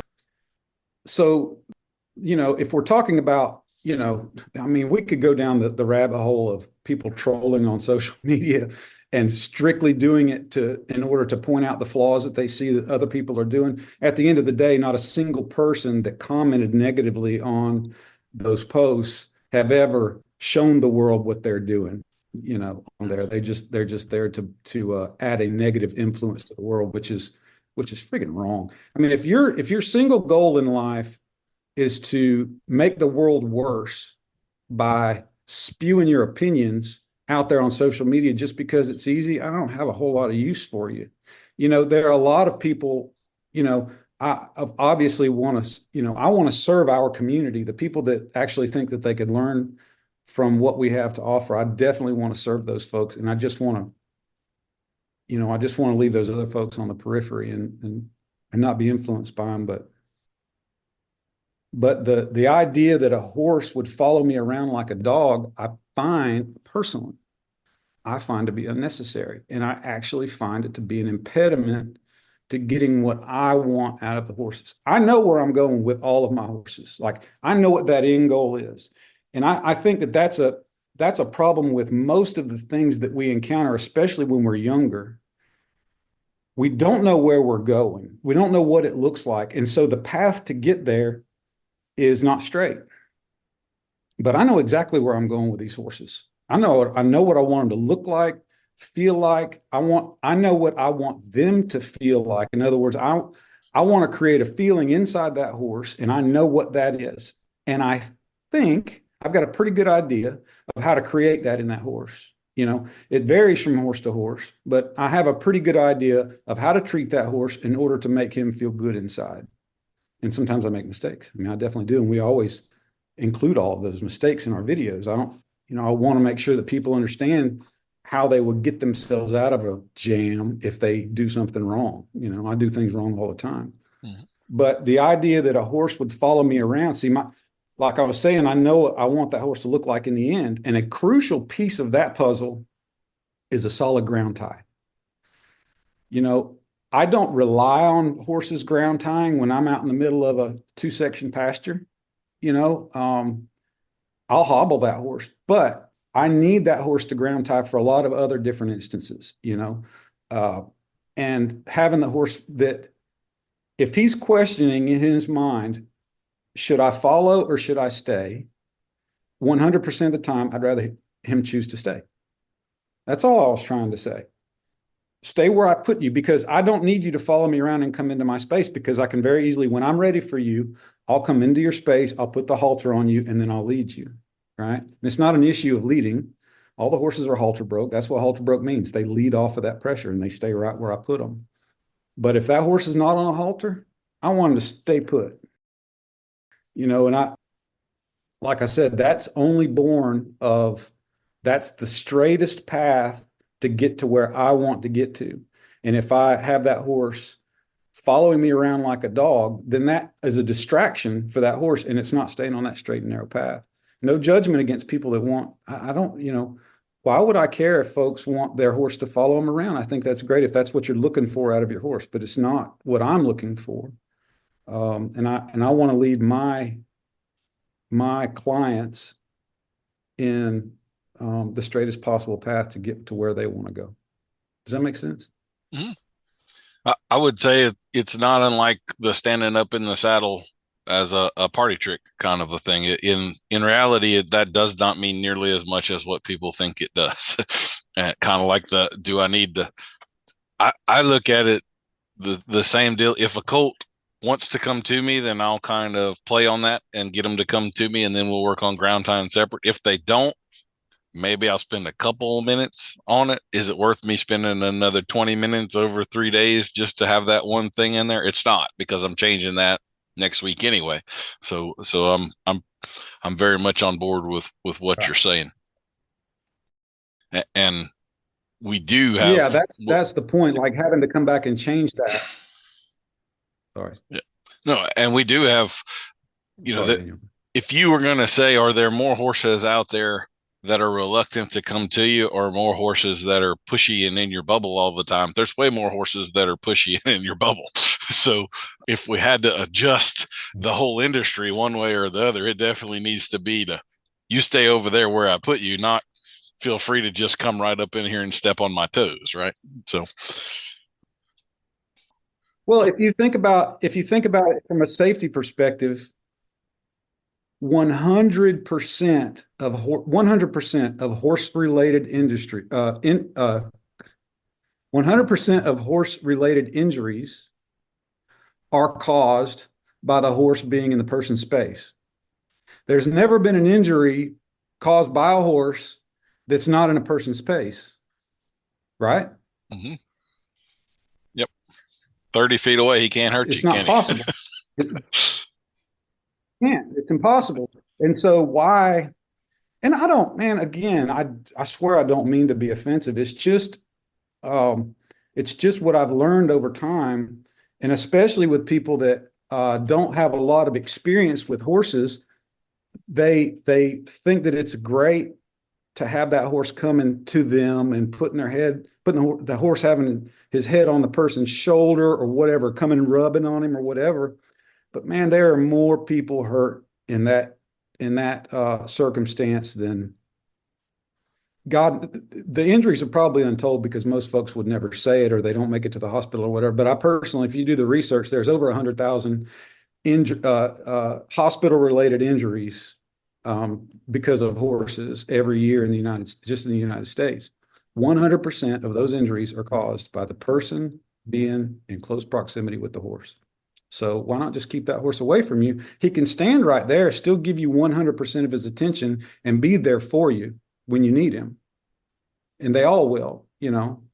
And I won't crucify one for following me around. I would never do that. But all things being equal, what I'm looking for is that horse to stay over there. And I'll get him to do that, even if he wants to follow me around. So this brings up a couple of things for me that I'd be interested in your take on. You discussed earlier when we started this philosophical bend about how a horse would naturally turn to go over there to the left to the water trough or something like that. And I completely agree with everything that you're saying there. There's a particular way he's going to use his body. I would also bring into that we've got people that do groundwork with horses that almost I call them rituals at some point in time. I think we do too much teaching of a few groundwork exercises, and we do, well, I would say that we have as an industry, people don't have any idea why they're doing groundwork. They don't know when they need to, when they can stop doing it, what the real point and purpose of it is. They just get into these rituals and they go through 20 minutes of steps 1 through 7 every day when they're out there working their horse. And one of the really harmful parts of that, I think, is the disengaging of the hindquarter exercises. There's a point and a purpose to that, but it is definitely one of those things that you can overdo. And I see that done all the time. And there's a ton of people that'll start incorporating that W word with that. And almost every clinic and every lesson I do, we have to stop and have a talk. Like, look, whoa does not mean stop, take your butt out of the dirt and turn 90 degrees. That is not what whoa means. Whoa means if you're pointing north, you need to engage your butt and you need to still be pointing north when we get done with this thing. And just like you, if I'm going to have a horse on a circle around me and I stop him, he needs to be pointing on that circle and not turn into me until I ask. And then when I do ask, I don't want him to take his butt out of the dirt and step over there. I want him to step to me with his front end and his nose, just like he would if he were turning to that water trough. And that is like an epidemic in this industry right now of people going through those rituals. And once you get that horse, to me, a really, really big, important sort of a keystone thing with a horse is teaching, and it doesn't matter if they're English, Western, or whatever, but they have to learn how to engage and hold ground with the outside hind leg. If they can't do that, they're not going to turn well. They're not going to do lead departures well. That is just one of those absolute keystone skills. And I don't think we verbalize that like we should. But if you go to disengaging the hindquarters 8 million times, you're habituating exactly the opposite of a very, very foundational, important way that we need that horse to move. So I got on a little soapbox right there, but I'll give the floor to you. What are your feelings about all that? Man, let's just go ahead and assume that you and I are going to be on a soapbox for the rest of this conversation, because I feel like we could unpack this stuff for days. I mean, I'm wearing my soapbox out, but that's okay. I guess that's what I do for a living. So I have gotten to where I adamantly, vehemently am opposed to disengaging a horse's hindquarters. I think that if you want to lose control of your horse, the best, aside from doing nothing or making them dull to your hands, disengage your horse's hindquarters over and over and over again.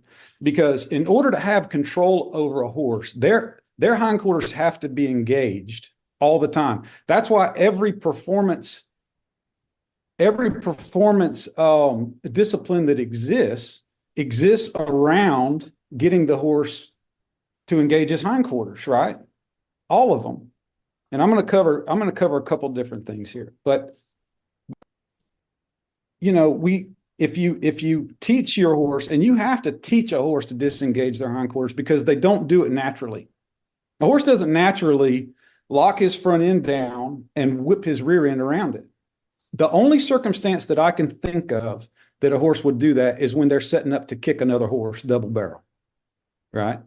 I can't think of, and maybe someone can correct me on this, but I can't think of a single instance, if a rider wasn't on that horse's back, that he would disengage his hindquarters, because the horse knows that he has to keep his hindquarters engaged, or unconsciously knows that he has to balance his weight on his hindquarters, and I know that sort of thing was brought into the industry as a safety. Well, I shouldn't assume why it was brought in. I shouldn't do that. But I do think that a lot of people rely on it because it's easy. I think that clinicians can say they can teach someone to disengage their hindquarters in about 30 seconds. And the people get a good feeling from that. They say, oh, look, I'm disengaging the horse's hindquarters. And that's great. All that's awesome. But at the end of the day, like I was saying, I'm on a straight line path to getting somewhere with my horse. And that somewhere is the word broke. I want my horse to be broke, which means I've got control of that horse at all times. And it's just like the joining up thing. I don't want to do anything that takes me away from that straight line path, and disengaging the hindquarters does, right? It's a waste. I feel like it's a waste of my time, and my verbiage, man, I really don't mean to be offensive to people, but I feel like I want to be realistic. If I'm trying to get control of that horse's mind, disengaging his hindquarters, which is ultimately what I want, we want to get that horse to where we have control of all of his body parts, primarily his mind, because if our thought becomes his thought, then we don't have any issues there. Disengaging the hindquarters is a divergent path. And it's not all that safe. It's really not. If a horse is running away with you, the last thing you're going to want to do is kick his hip out 90 degrees, because the son of a gun is going to endo on you. I've had it happen. And when their front feet lock down, all that weight's still moving forward. And next thing you know, you're going to be underneath that horse. So, man, that's just, yeah. I hate that folks have been misinformed in that area, And I see a lot of my clients show up for clinics and lessons, and they can't get their horse to turn around to save their life. And the reason is because that horse is so bound up in the front end, his rear end is loose and just whipping around his front end. And it's almost impossible. And the sad thing is just like what I was talking about with the dull horses earlier. you have to shock that horse out of that. You have to almost be inhumane. It's a sad thing to say, but you almost have to be inhumane to that horse to change that behavior, because the horse it's so ingrained. He's so convinced that that's what he should be doing. The only way to get him to stop doing that is to shock him out of it, with a bit, pressure, or spurs or whatever. And I'm not into that. I'm not interested in doing that. And so I just don't do it. I just don't disengage hindquarters, you know? I would say Thoughts? Give me your thoughts on that, Daniel. Tell me where. No, I agree. I think part of that too is a horse is a flight animal. And anytime you bind him up and remove flight, you're going to make him more insecure. And generally, when people are trying to use that, is the point where the horse needs the most confidence anyway. So if you're habitually taking flight away from him, are you making him more confident, more relaxed, and more trusting of you? Or are you making him more insecure, less likely to trust you? You know, are you mentally heading in the right direction or the wrong direction? And secondarily, I would say when you were talking about safety and people getting hurt by the proximity of the horse and all that, I would venture to say 90% of those injuries that people have, probably more like 99%, deal with the front end of the horse. When I get that pushy, spoiled horse that comes in, my first goal is to get the shoulder broken, get that shoulder moving away from me. I don't worry about the hind end at all at that point. And when I can move that horse's shoulder away and get them out of my space away from me, that's when I feel like I've got the lion's share of that safety spoiled problem resolved. So I think we kind of, it's definitely true that advanced horsemanship deals with control of the hindquarter, but we don't necessarily get to start with our goal. Sometimes I think we don't focus enough on the shoulder in some of those instances, and this disengaging of the hindquarter thing is, you know, I'm not going to say there's never a point and a purpose to it, but we have way overdone the good parts of it, you know, way. So, well, you know as well as I do that you can get control of a horse's hindquarters without ever disengaging it. mm-hmm. You know, the horse has 100% control of his hindquarters and he never disengages it. Right. So it just stands to reason that we can do that too. And you know, I prove it every day on my videos. My primary focus is just to keep that front end moving, because a horse is going to carry 60% of his weight on his front end.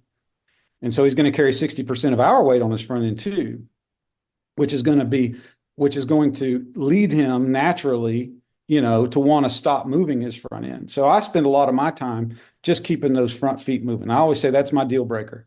The only deal breaker in the whole deal is when you stop moving your front end. When you stop moving your front end, I'm going to jump you out of that or squirt you out of that and get that front end moving again. And then we can start back with the lesson. One other thing I wanted to get into with you a little bit was stopping the horse. You talked about that a little bit ago, and I come from a cutting horse background as well. I used to just be a futurity 2-year-old man is pretty well what I cut my teeth doing. One of the things that I have a little bit of conflict with the world in is stopping horses. Again, if we look at a horse stop naturally out there in the pasture, they use all 4 legs to stop. And we've got this need or desire for horses to mark 11s out there.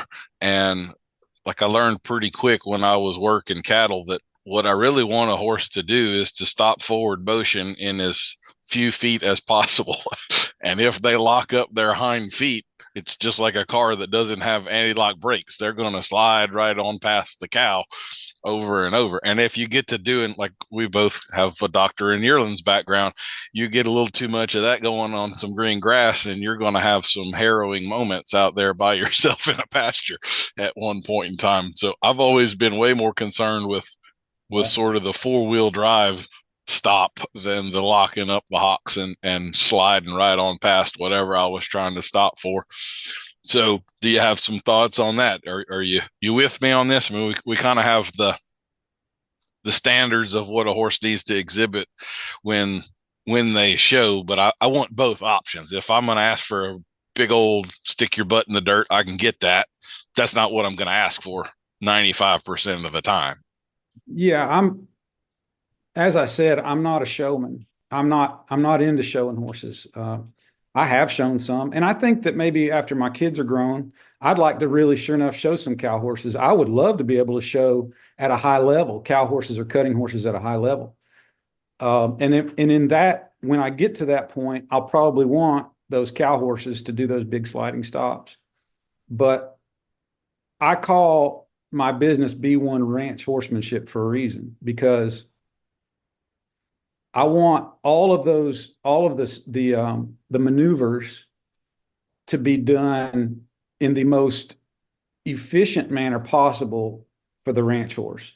Just like you're saying, a horse that really buries his rear end and pushes, a reining or a cow horse, a big stopping horse that really leaves those 11s like you're talking about, they push with their rear end. They're pushing deep on their heels on those hind feet.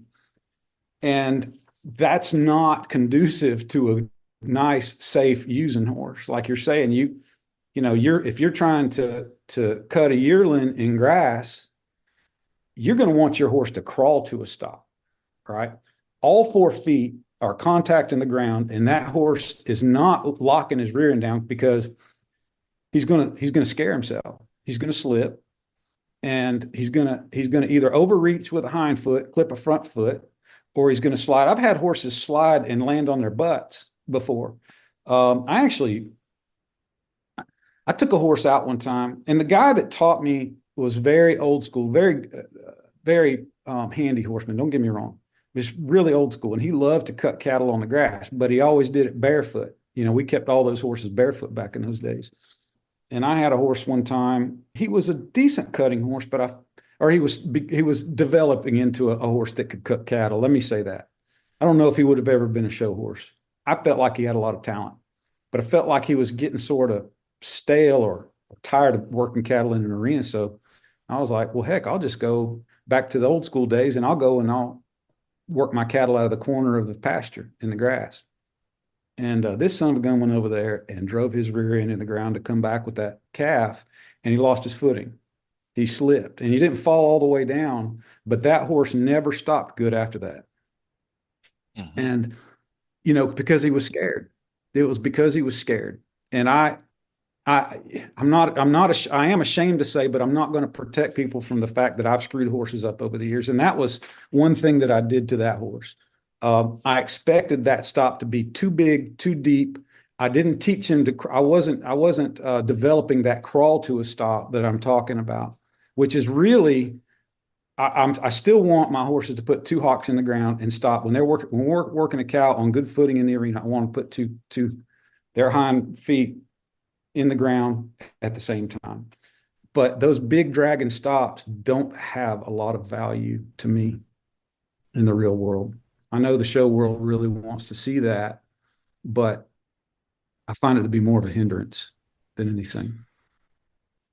I've seen it a problem in the show world too. Like I've known some cutting horses that could stop really hard, but they couldn't get back up to turn with the cow after they stop. They just go bury themselves in the ground, but they lose the cow right after. Yeah. Reining, they've got these big slides, but then they can sit there and pause for 10 seconds to set up the next thing. They don't have to immediately go do. And those horses, a lot of times I think it's partly because they're putting sliders back there, but they don't hold the ground. They don't go there and squat and hold and are prepared for the next maneuver. They stand back up. And so, yeah, just some of the practical stuff kind of does get lost. We get so specialized these days that sort of the all around horse that can do everything and do it really practically and be handy about it kind of gets lost in the mix of it all. And I think that's really a shame. I know those are the ones that generally kind of half my heart. Those horses that you remember, that old war horse gelding that you could do anything on. He probably wouldn't have brought $5,000 at the sale, but like if you had to go to war, he was the one you weren't going to get the show horse. You were going to go crawl on that old gelding. So anyway. I want my horses to be. So when I started working at Creek Plantation back in the early 2000s, they had a pen full of geldings there that, I haven't really seen a pen of geldings like that since then.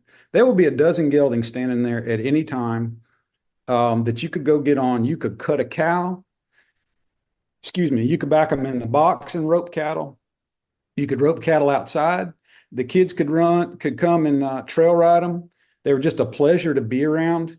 And those horses were always the most sought after horses. When people came to Creek to buy horses, if they weren't there to buy a baby, they wanted one of those geldings, and those things sold for a premium. And there's a reason, because aside from the show horse world, well, the backbone of the horse business is people just pleasure riding. That's I would venture to say, I don't know this for certain, but I would venture to say that the biggest segment of the population of horse owning people are people that just like to get on their horse and go for a ride. Yeah. And for me personally, I love that horse that will run over there and stop a cow and come back with it in a real natural fashion. I can cut on him. I can pin cattle, and he's smart about it. I can run a cow down, and he's going to rake that cow, and I can leave my reins draped, and I can focus on my roping. And he's going to keep me in a good position all the time. May not always be perfect, but he's going to try real hard to do his job. And then he's going to stay in the bridle. So those three things: cutting cattle, tracking and rating cattle, and staying in the bridle. And then, of course, being nice and quiet and can cover country and cover obstacles and that sort of thing. That's what I want my horses to do. And so I feel like, I'm only going to serve that segment of the horse population in my business. The people that would like to have that. That's okay with me. That's because, man, that's what I love. Shoot, if I can just throw my leg over the son of a gun and he'll hit that long trot and start swinging them split reins side to side, and we're just going out there and we spot a cow and he starts crawling to a stop and his whole head drops down. And then if I've got to pick up and shake out a loop and run him down and neck that booger and then lay him down, and I can walk that horse right up over top of that calf and get him doctored and he ground ties. And I'm getting goosebumps right now thinking about it, because, man, there is nothing better than riding that horse, in my opinion.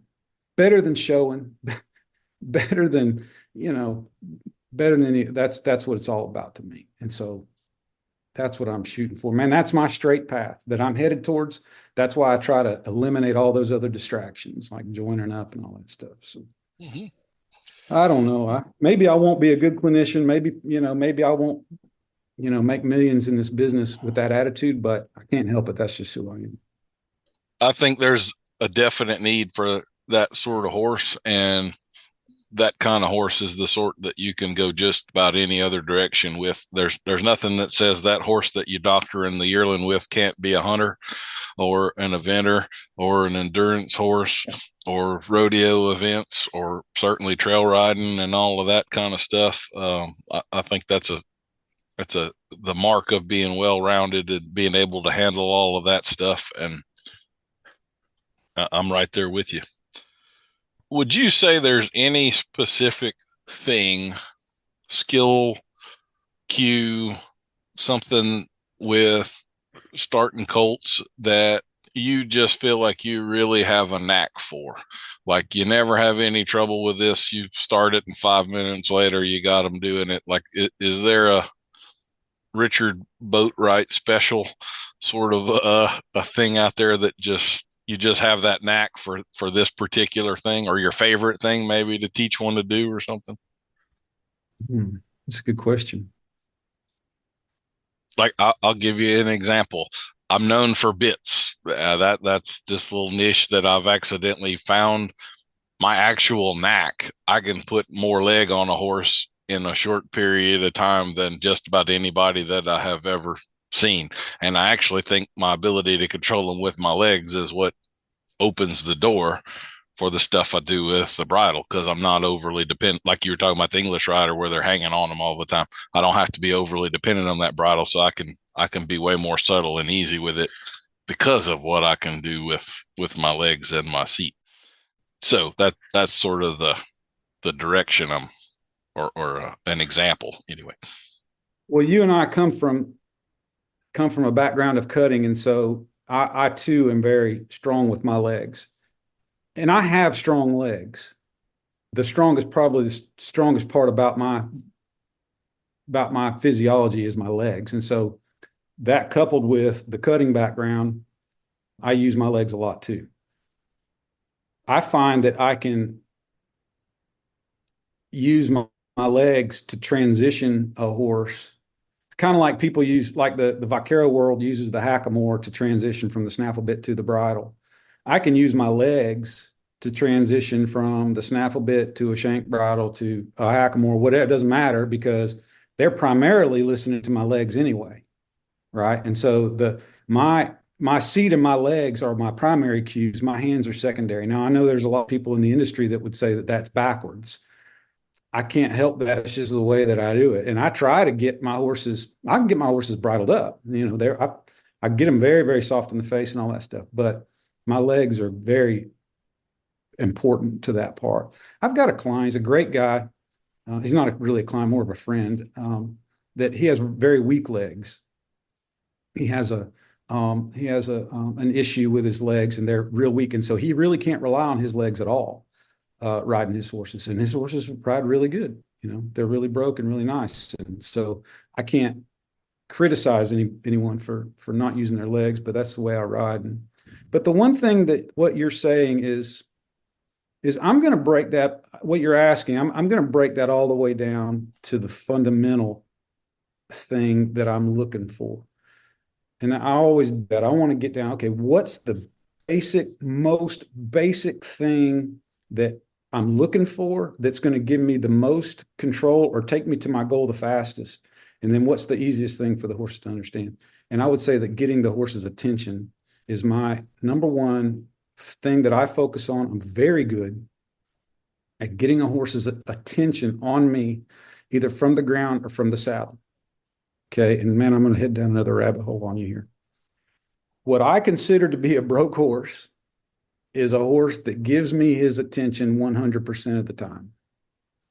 If I can't pull on those bridle reins, and if you think about it, every problem that you're going to have from the saddle is going to be because you lose the horse's attention.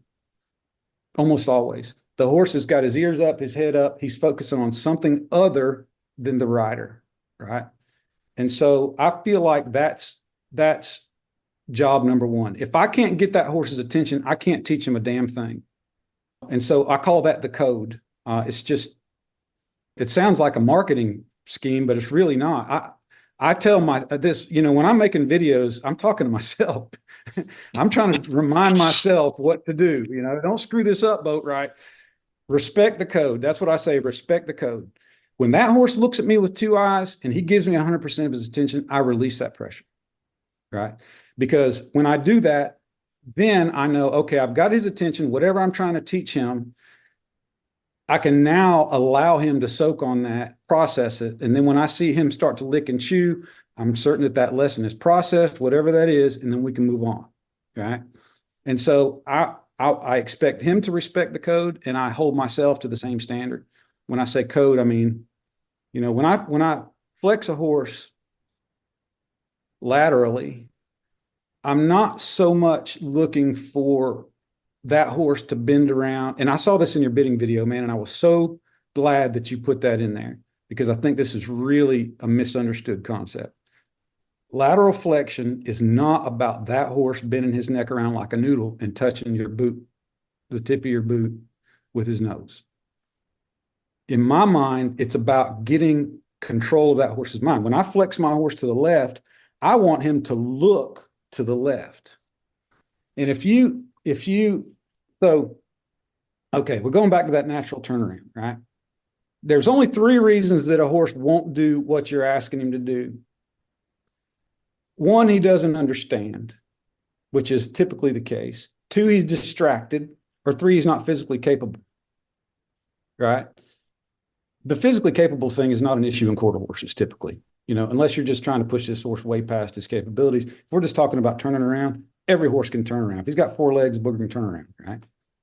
So when you're talking about turning a horse around, and your goal is to get that horse to turn around in a natural fashion, well, you've got to put that thought there, right? First.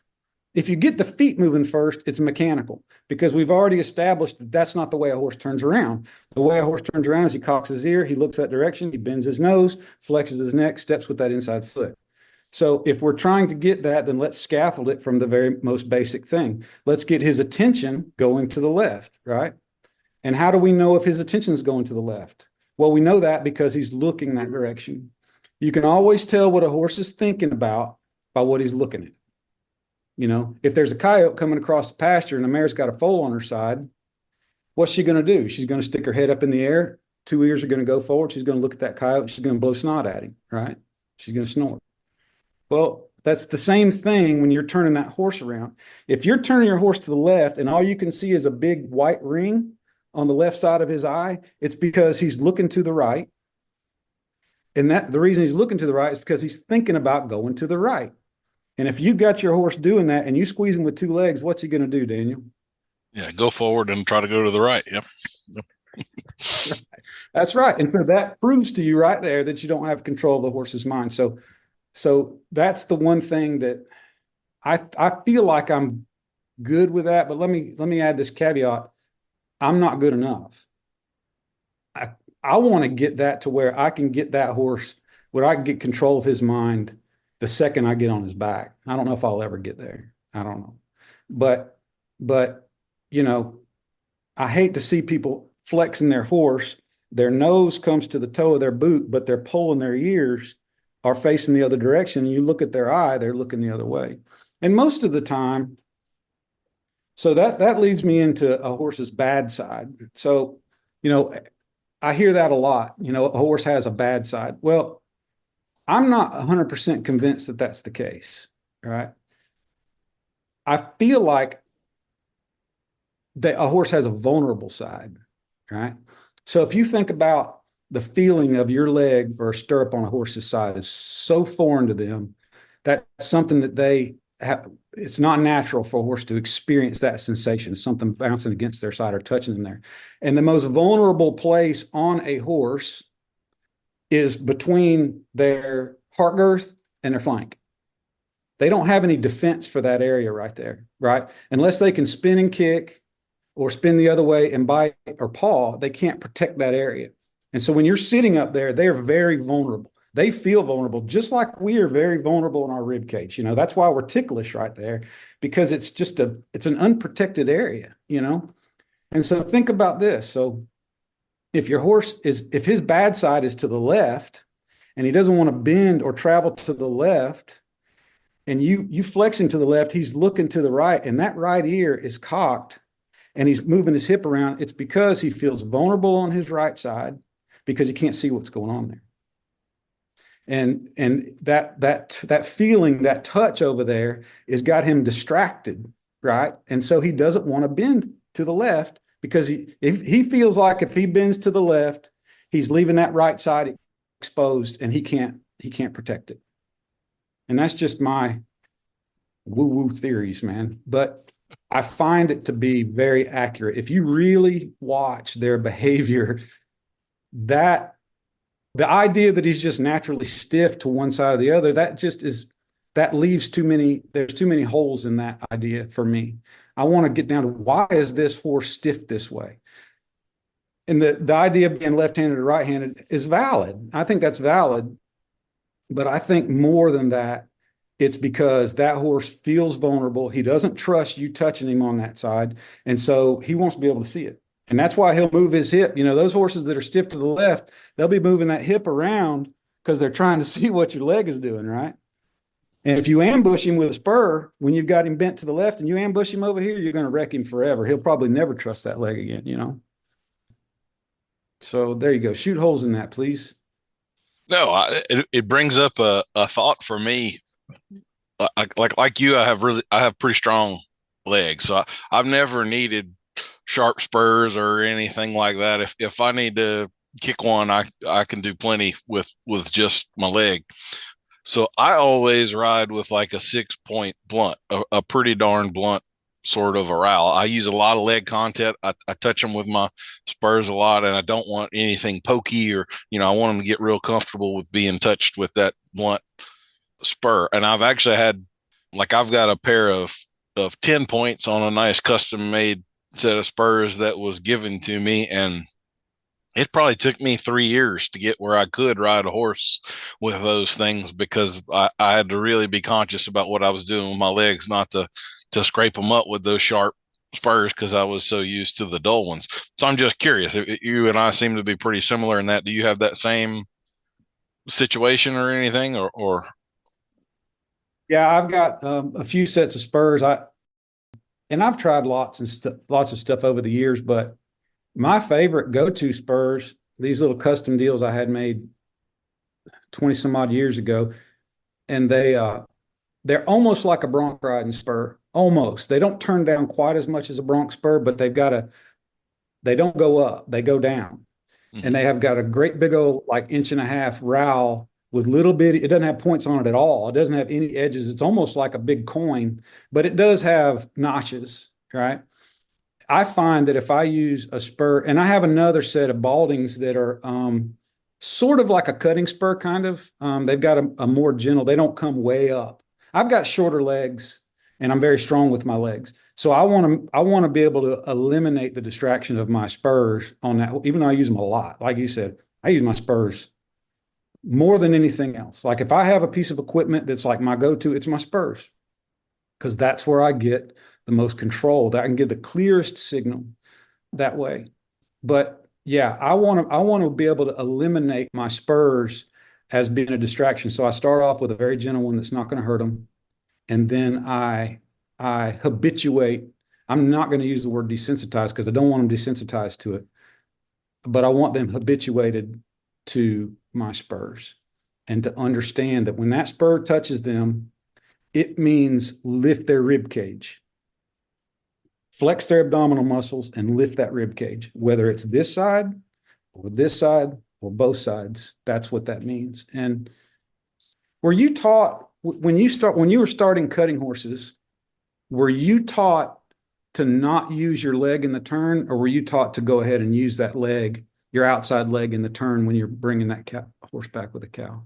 No, I definitely use the outside leg, and then it becomes, after you've made the turn, it's your cow side leg that's keeping your horse bent as you're traveling across. So it was all legs all the time, pretty much. You could use the inside leg to initiate the turn, so your horse had plenty of bend and was nose to the cow, and then the cow should always help pull your horse through, and then that outside leg comes on to kind of zing them through there and becomes your inside leg once you've completed the turn and you're moving out the other way. So that's kind of how I was taught. Have you ever tried to initiate the turn with that herd side leg? I'm sure that I do. I'm generally, so I'll say I had a bit of a transition here when I starting cutting horses. I was not using the cow nearly enough to train my horse, so I probably was doing that a lot more then.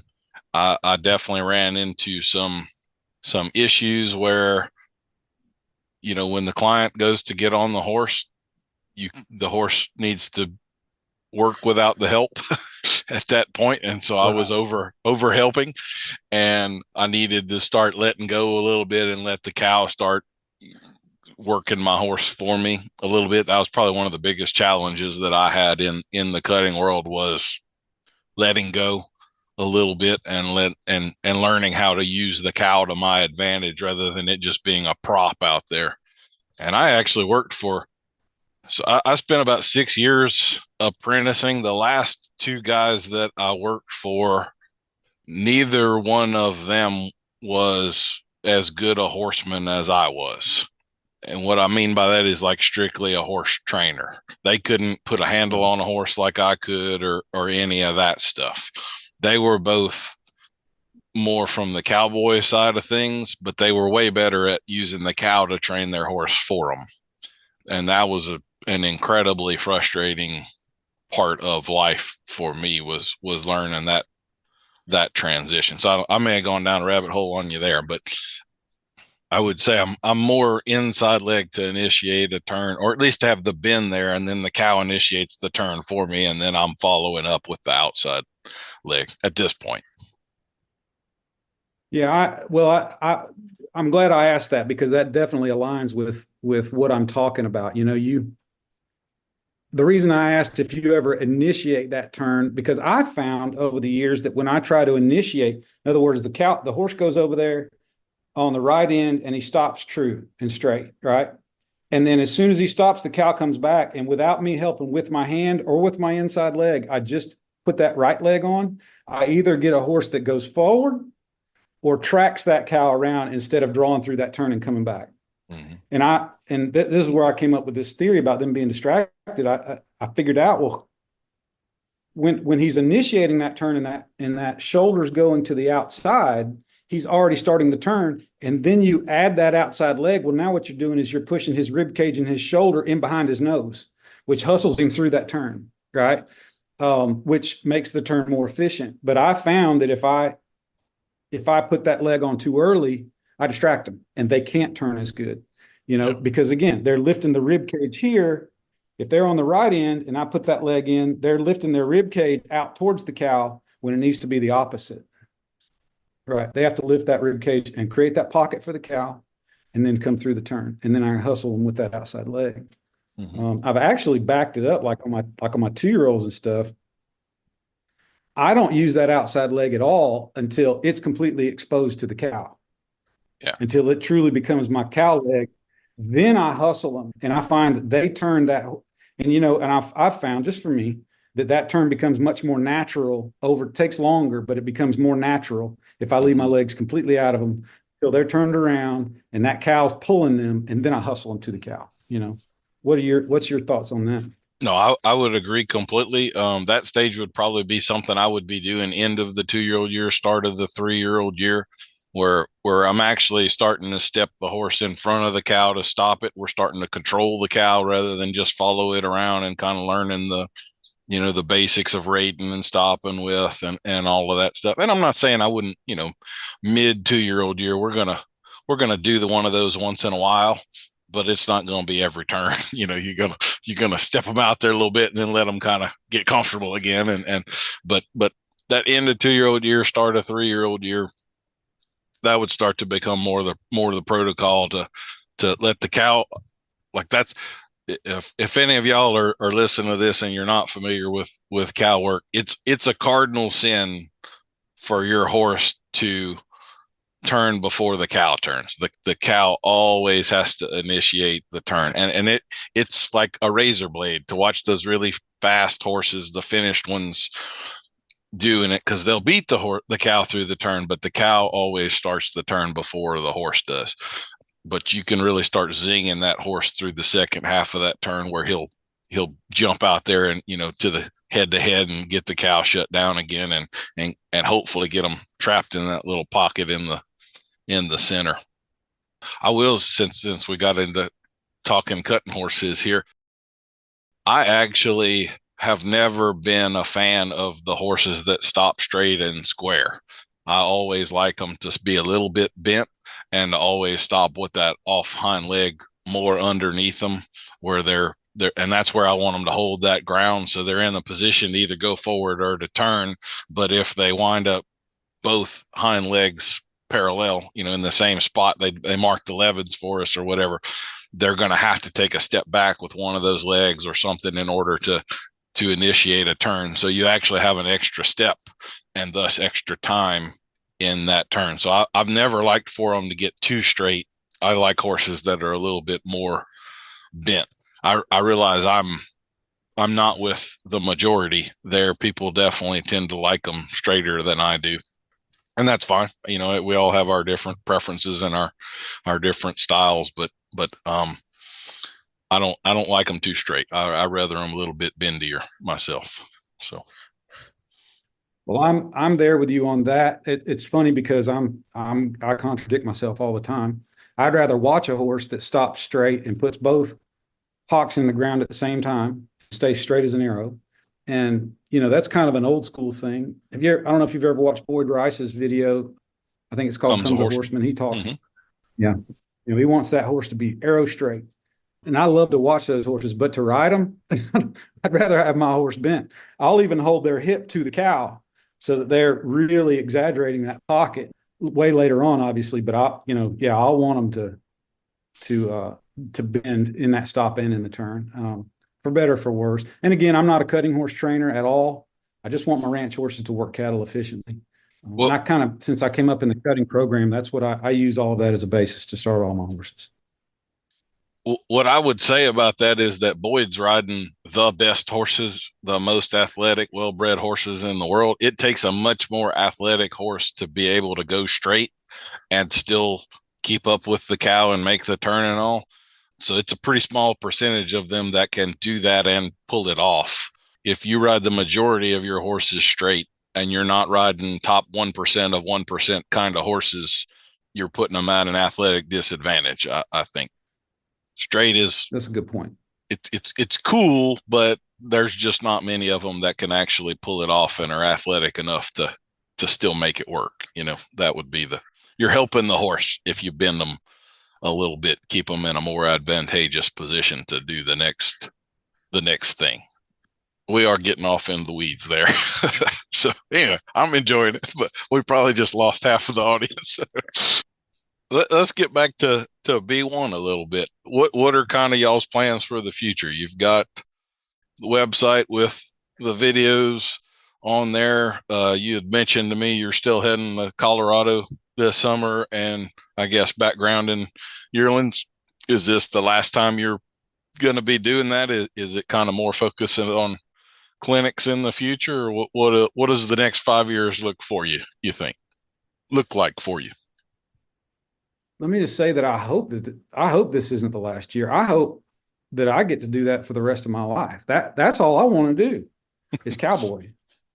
I mean, that's it. To me, that's the pinnacle. When I get to go up into that high country and spend time with my family, fishing and camping and cowboying and hanging out with those guys, because you just can't replace those people. They're the whole experience. That's what I want to do. So if I were to say my goal over the next 5 years would be to, grow B1, the goal for the business is to help people. That's got to be it.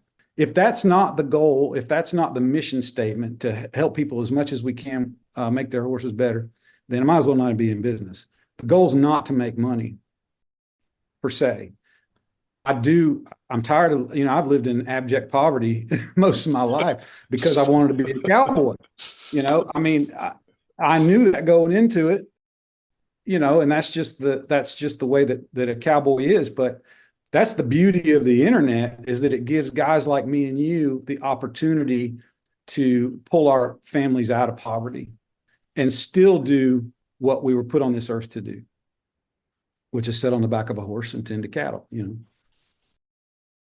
So, what I would like to see is a dual role. One, I can support my family through the revenues generated by B1, both with clinics, primarily the video. The clinics are secondary, and the clinics are definitely secondary to me going to Colorado and cowboying. Mm-hmm. I would choose that over doing clinics any day, regardless of the revenue. I do like doing the clinics, don't get me wrong, and I do want to grow that. And I do also know that the clinic season is through the summer, which is when I'm going to be out there. So I'm going to have to compromise and do my clinics before and after, which I'm okay with. But at the end of the day, I want to give that experience to myself for the rest of my life. That's what I want to do. I want to be out there with cowboy people doing cowboy stuff. And I want to be able to take my family and give them that experience as well, because I think there's just a ton of value there. So hopefully over the next 5 years, that's what we'll be doing. We'll be growing B1 and living that life. We just came to a realization, like in the past few years, that we as Americans, and I don't know if it's exclusive to us, but we can design our life to look like whatever we want it to look like. We don't have to be trapped by, gosh, man, this is going to sound so spoiled, but we don't have to be trapped by jobs and these paradigms that we live in that keep us chained. We can live the life that we want to live. All you got to do is go out there and do it. Just friggin' do it. Mm-hmm.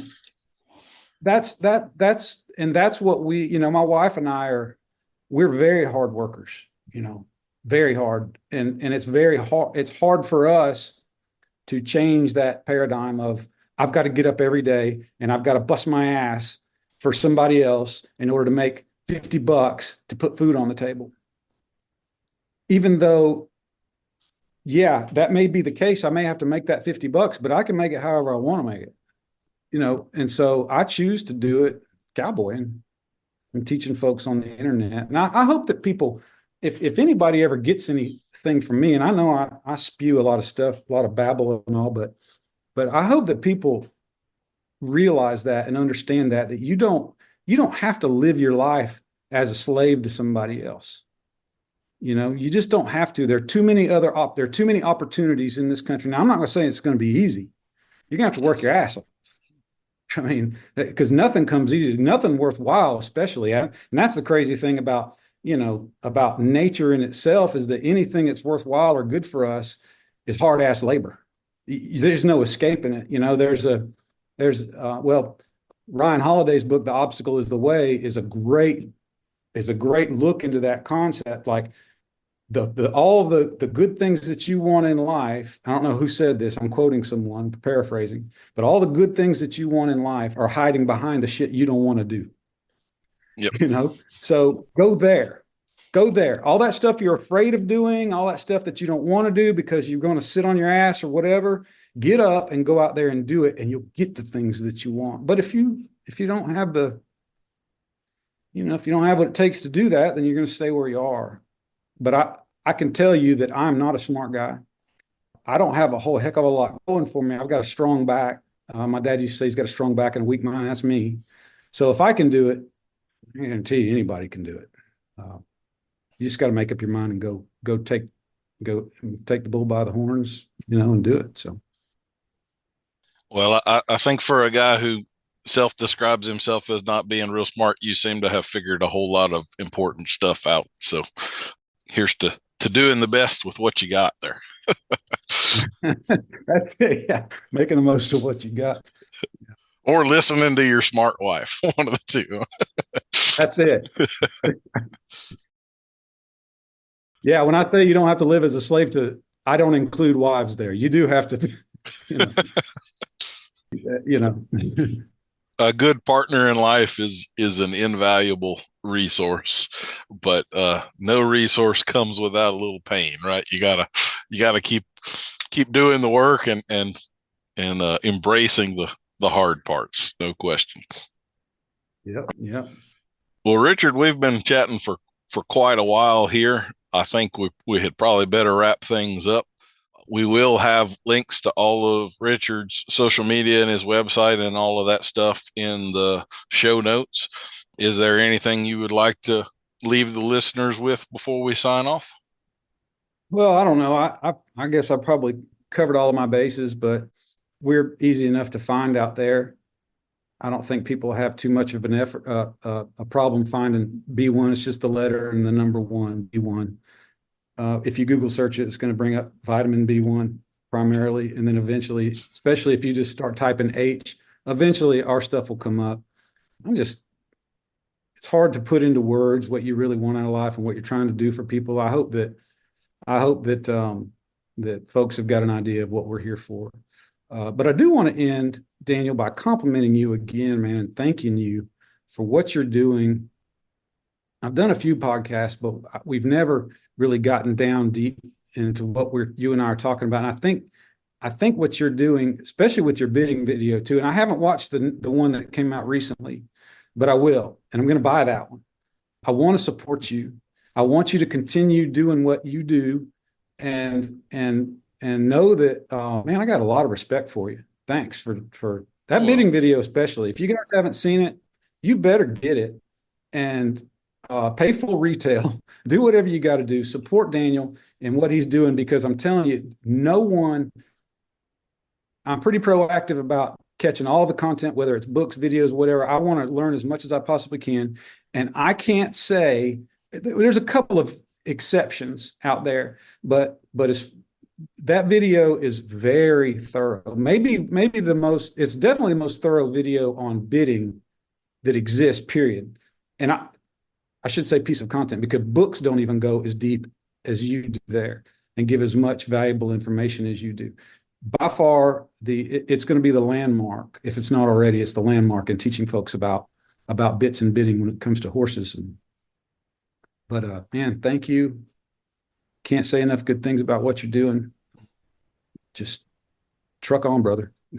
Well, I appreciate that plug. That was not necessary, but that's it. It's been a fun little journey for us.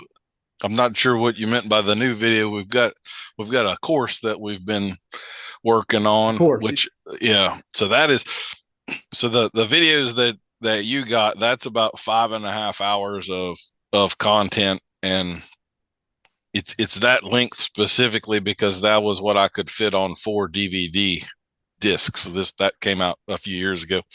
So there was a bunch I had to edit out in order to make it fit. And then there's a lot of things I've learned. I think I was doing the research and lining all that out about 7 or 8 years ago. So there's been a bunch of stuff I've kind of picked up since then. So the course is kind of I'm getting to fill in some of the holes that I know you thought that was thorough, but there was actually a lot of stuff I wanted to say that I couldn't fit in there. And so the course kind of gives me the opportunity to do that stuff. So that's my nerd side getting to come out. But I appreciate you saying that. That's very nice. And the same to you, the genuine nature of what's behind what you're saying and the fact that you know what the hell you're talking about was very apparent to me when I started seeing your videos on YouTube and social media. There's a few other guys out there that kind of strike me that way. Mark Lyon, I don't know if you're familiar with him. He's sort of the same cloth, not nearly as prevalent on social media, but every once in a while you come across one of you guys like that. You're just going like, why the hell isn't everybody listening to this guy? Like, how does this other person have an audience and y'all all aren't just listening to this guy? Because this is what you should be listening to. He actually knows what he's talking about, and he's actually trying to help you and not fleece you. Tell you just enough so that you have to buy part 2 or whatever the next thing is, because part 1 would about half get you killed. So folks, check out Richard's stuff. He is the real deal. I certainly recommend him, and maybe at some point we can do a co-clinic together or something like that. And I'd love to get to ride with you at somewhere down the road. I'll also tell you, maybe I'll edit this out, but you probably can still do some clinics while you're in Colorado. Like I've gotten to the point where I fly to almost all of them. And so I don't have a day and a half of driving to get wherever and then a day and a half to come back. It's just 3 or 4 hours on a plane, and you knock out your 2 days and you're back by noon on Monday or something. And so it's not nearly as, disruptive to life. And also, I don't know exactly what your setup is over there or whatever, but flying is very helpful. So anyway, keep that in mind. Yeah. What do you do when you get there? Do you ride someone else's horse? It depends. I do a ton of them without a horse at all. I'm just standing on the ground and I may climb on one like you were talking about earlier. I generally am doing a dozen people. There's always 1 or 2 that are about this far from death at any particular moment in time. And so sometimes I will ask them if they mind if I work their horse for a few minutes or something, and then I'll kind of climb on and sort a few things out for them, get the attention back, like you were saying right there. I put that right. That's step 1 as far as I'm concerned too. And then if there's something I need to demonstrate, there's probably someone there with a horse that's far enough along that I could climb on it for a minute or two and show them. But it's not, I was pretty averse to doing it that way at first. And then once I had done it that way a few times, I realized that it wasn't the impediment I was expecting it to be. And there are certain things that I would do mounted that I would do when I'm on the ground that I wouldn't do mounted. Like I'll go over and grab someone's leg and put it here. This is where you need to be or something. And if I were on a horse, I probably would have never done that, So anyway, just for your information, flying it helps a lot. Yeah, well, I appreciate that. I mean, I'll definitely keep that in mind if and when this clinic thing starts to grow. And like I said, it's going to be limited because I told you I do want to grow that for sure, but it's going to be secondary to creating content and going, out west. But yeah, how close are you to I-20 over there? It's about 3 hours north of me. I'm south of I-10. Oh, I-10. Okay. Yeah. Boy, you are down there. It's hot. It's already hot down there. Yeah, and we've been in the 80s several days already. If I get a south breeze, I have seagulls flying over my arena. I got you. Okay. So, well, I don't know. Maybe we can meet up somewhere along. I'd love to buy you lunch or sit down and pick your brain some more. Oh man, really enjoyed it. Yeah, I thank you for coming on. We'll see you next week for another episode of Adult Onset Horsemanship. I've been your host, Daniel Dolphin.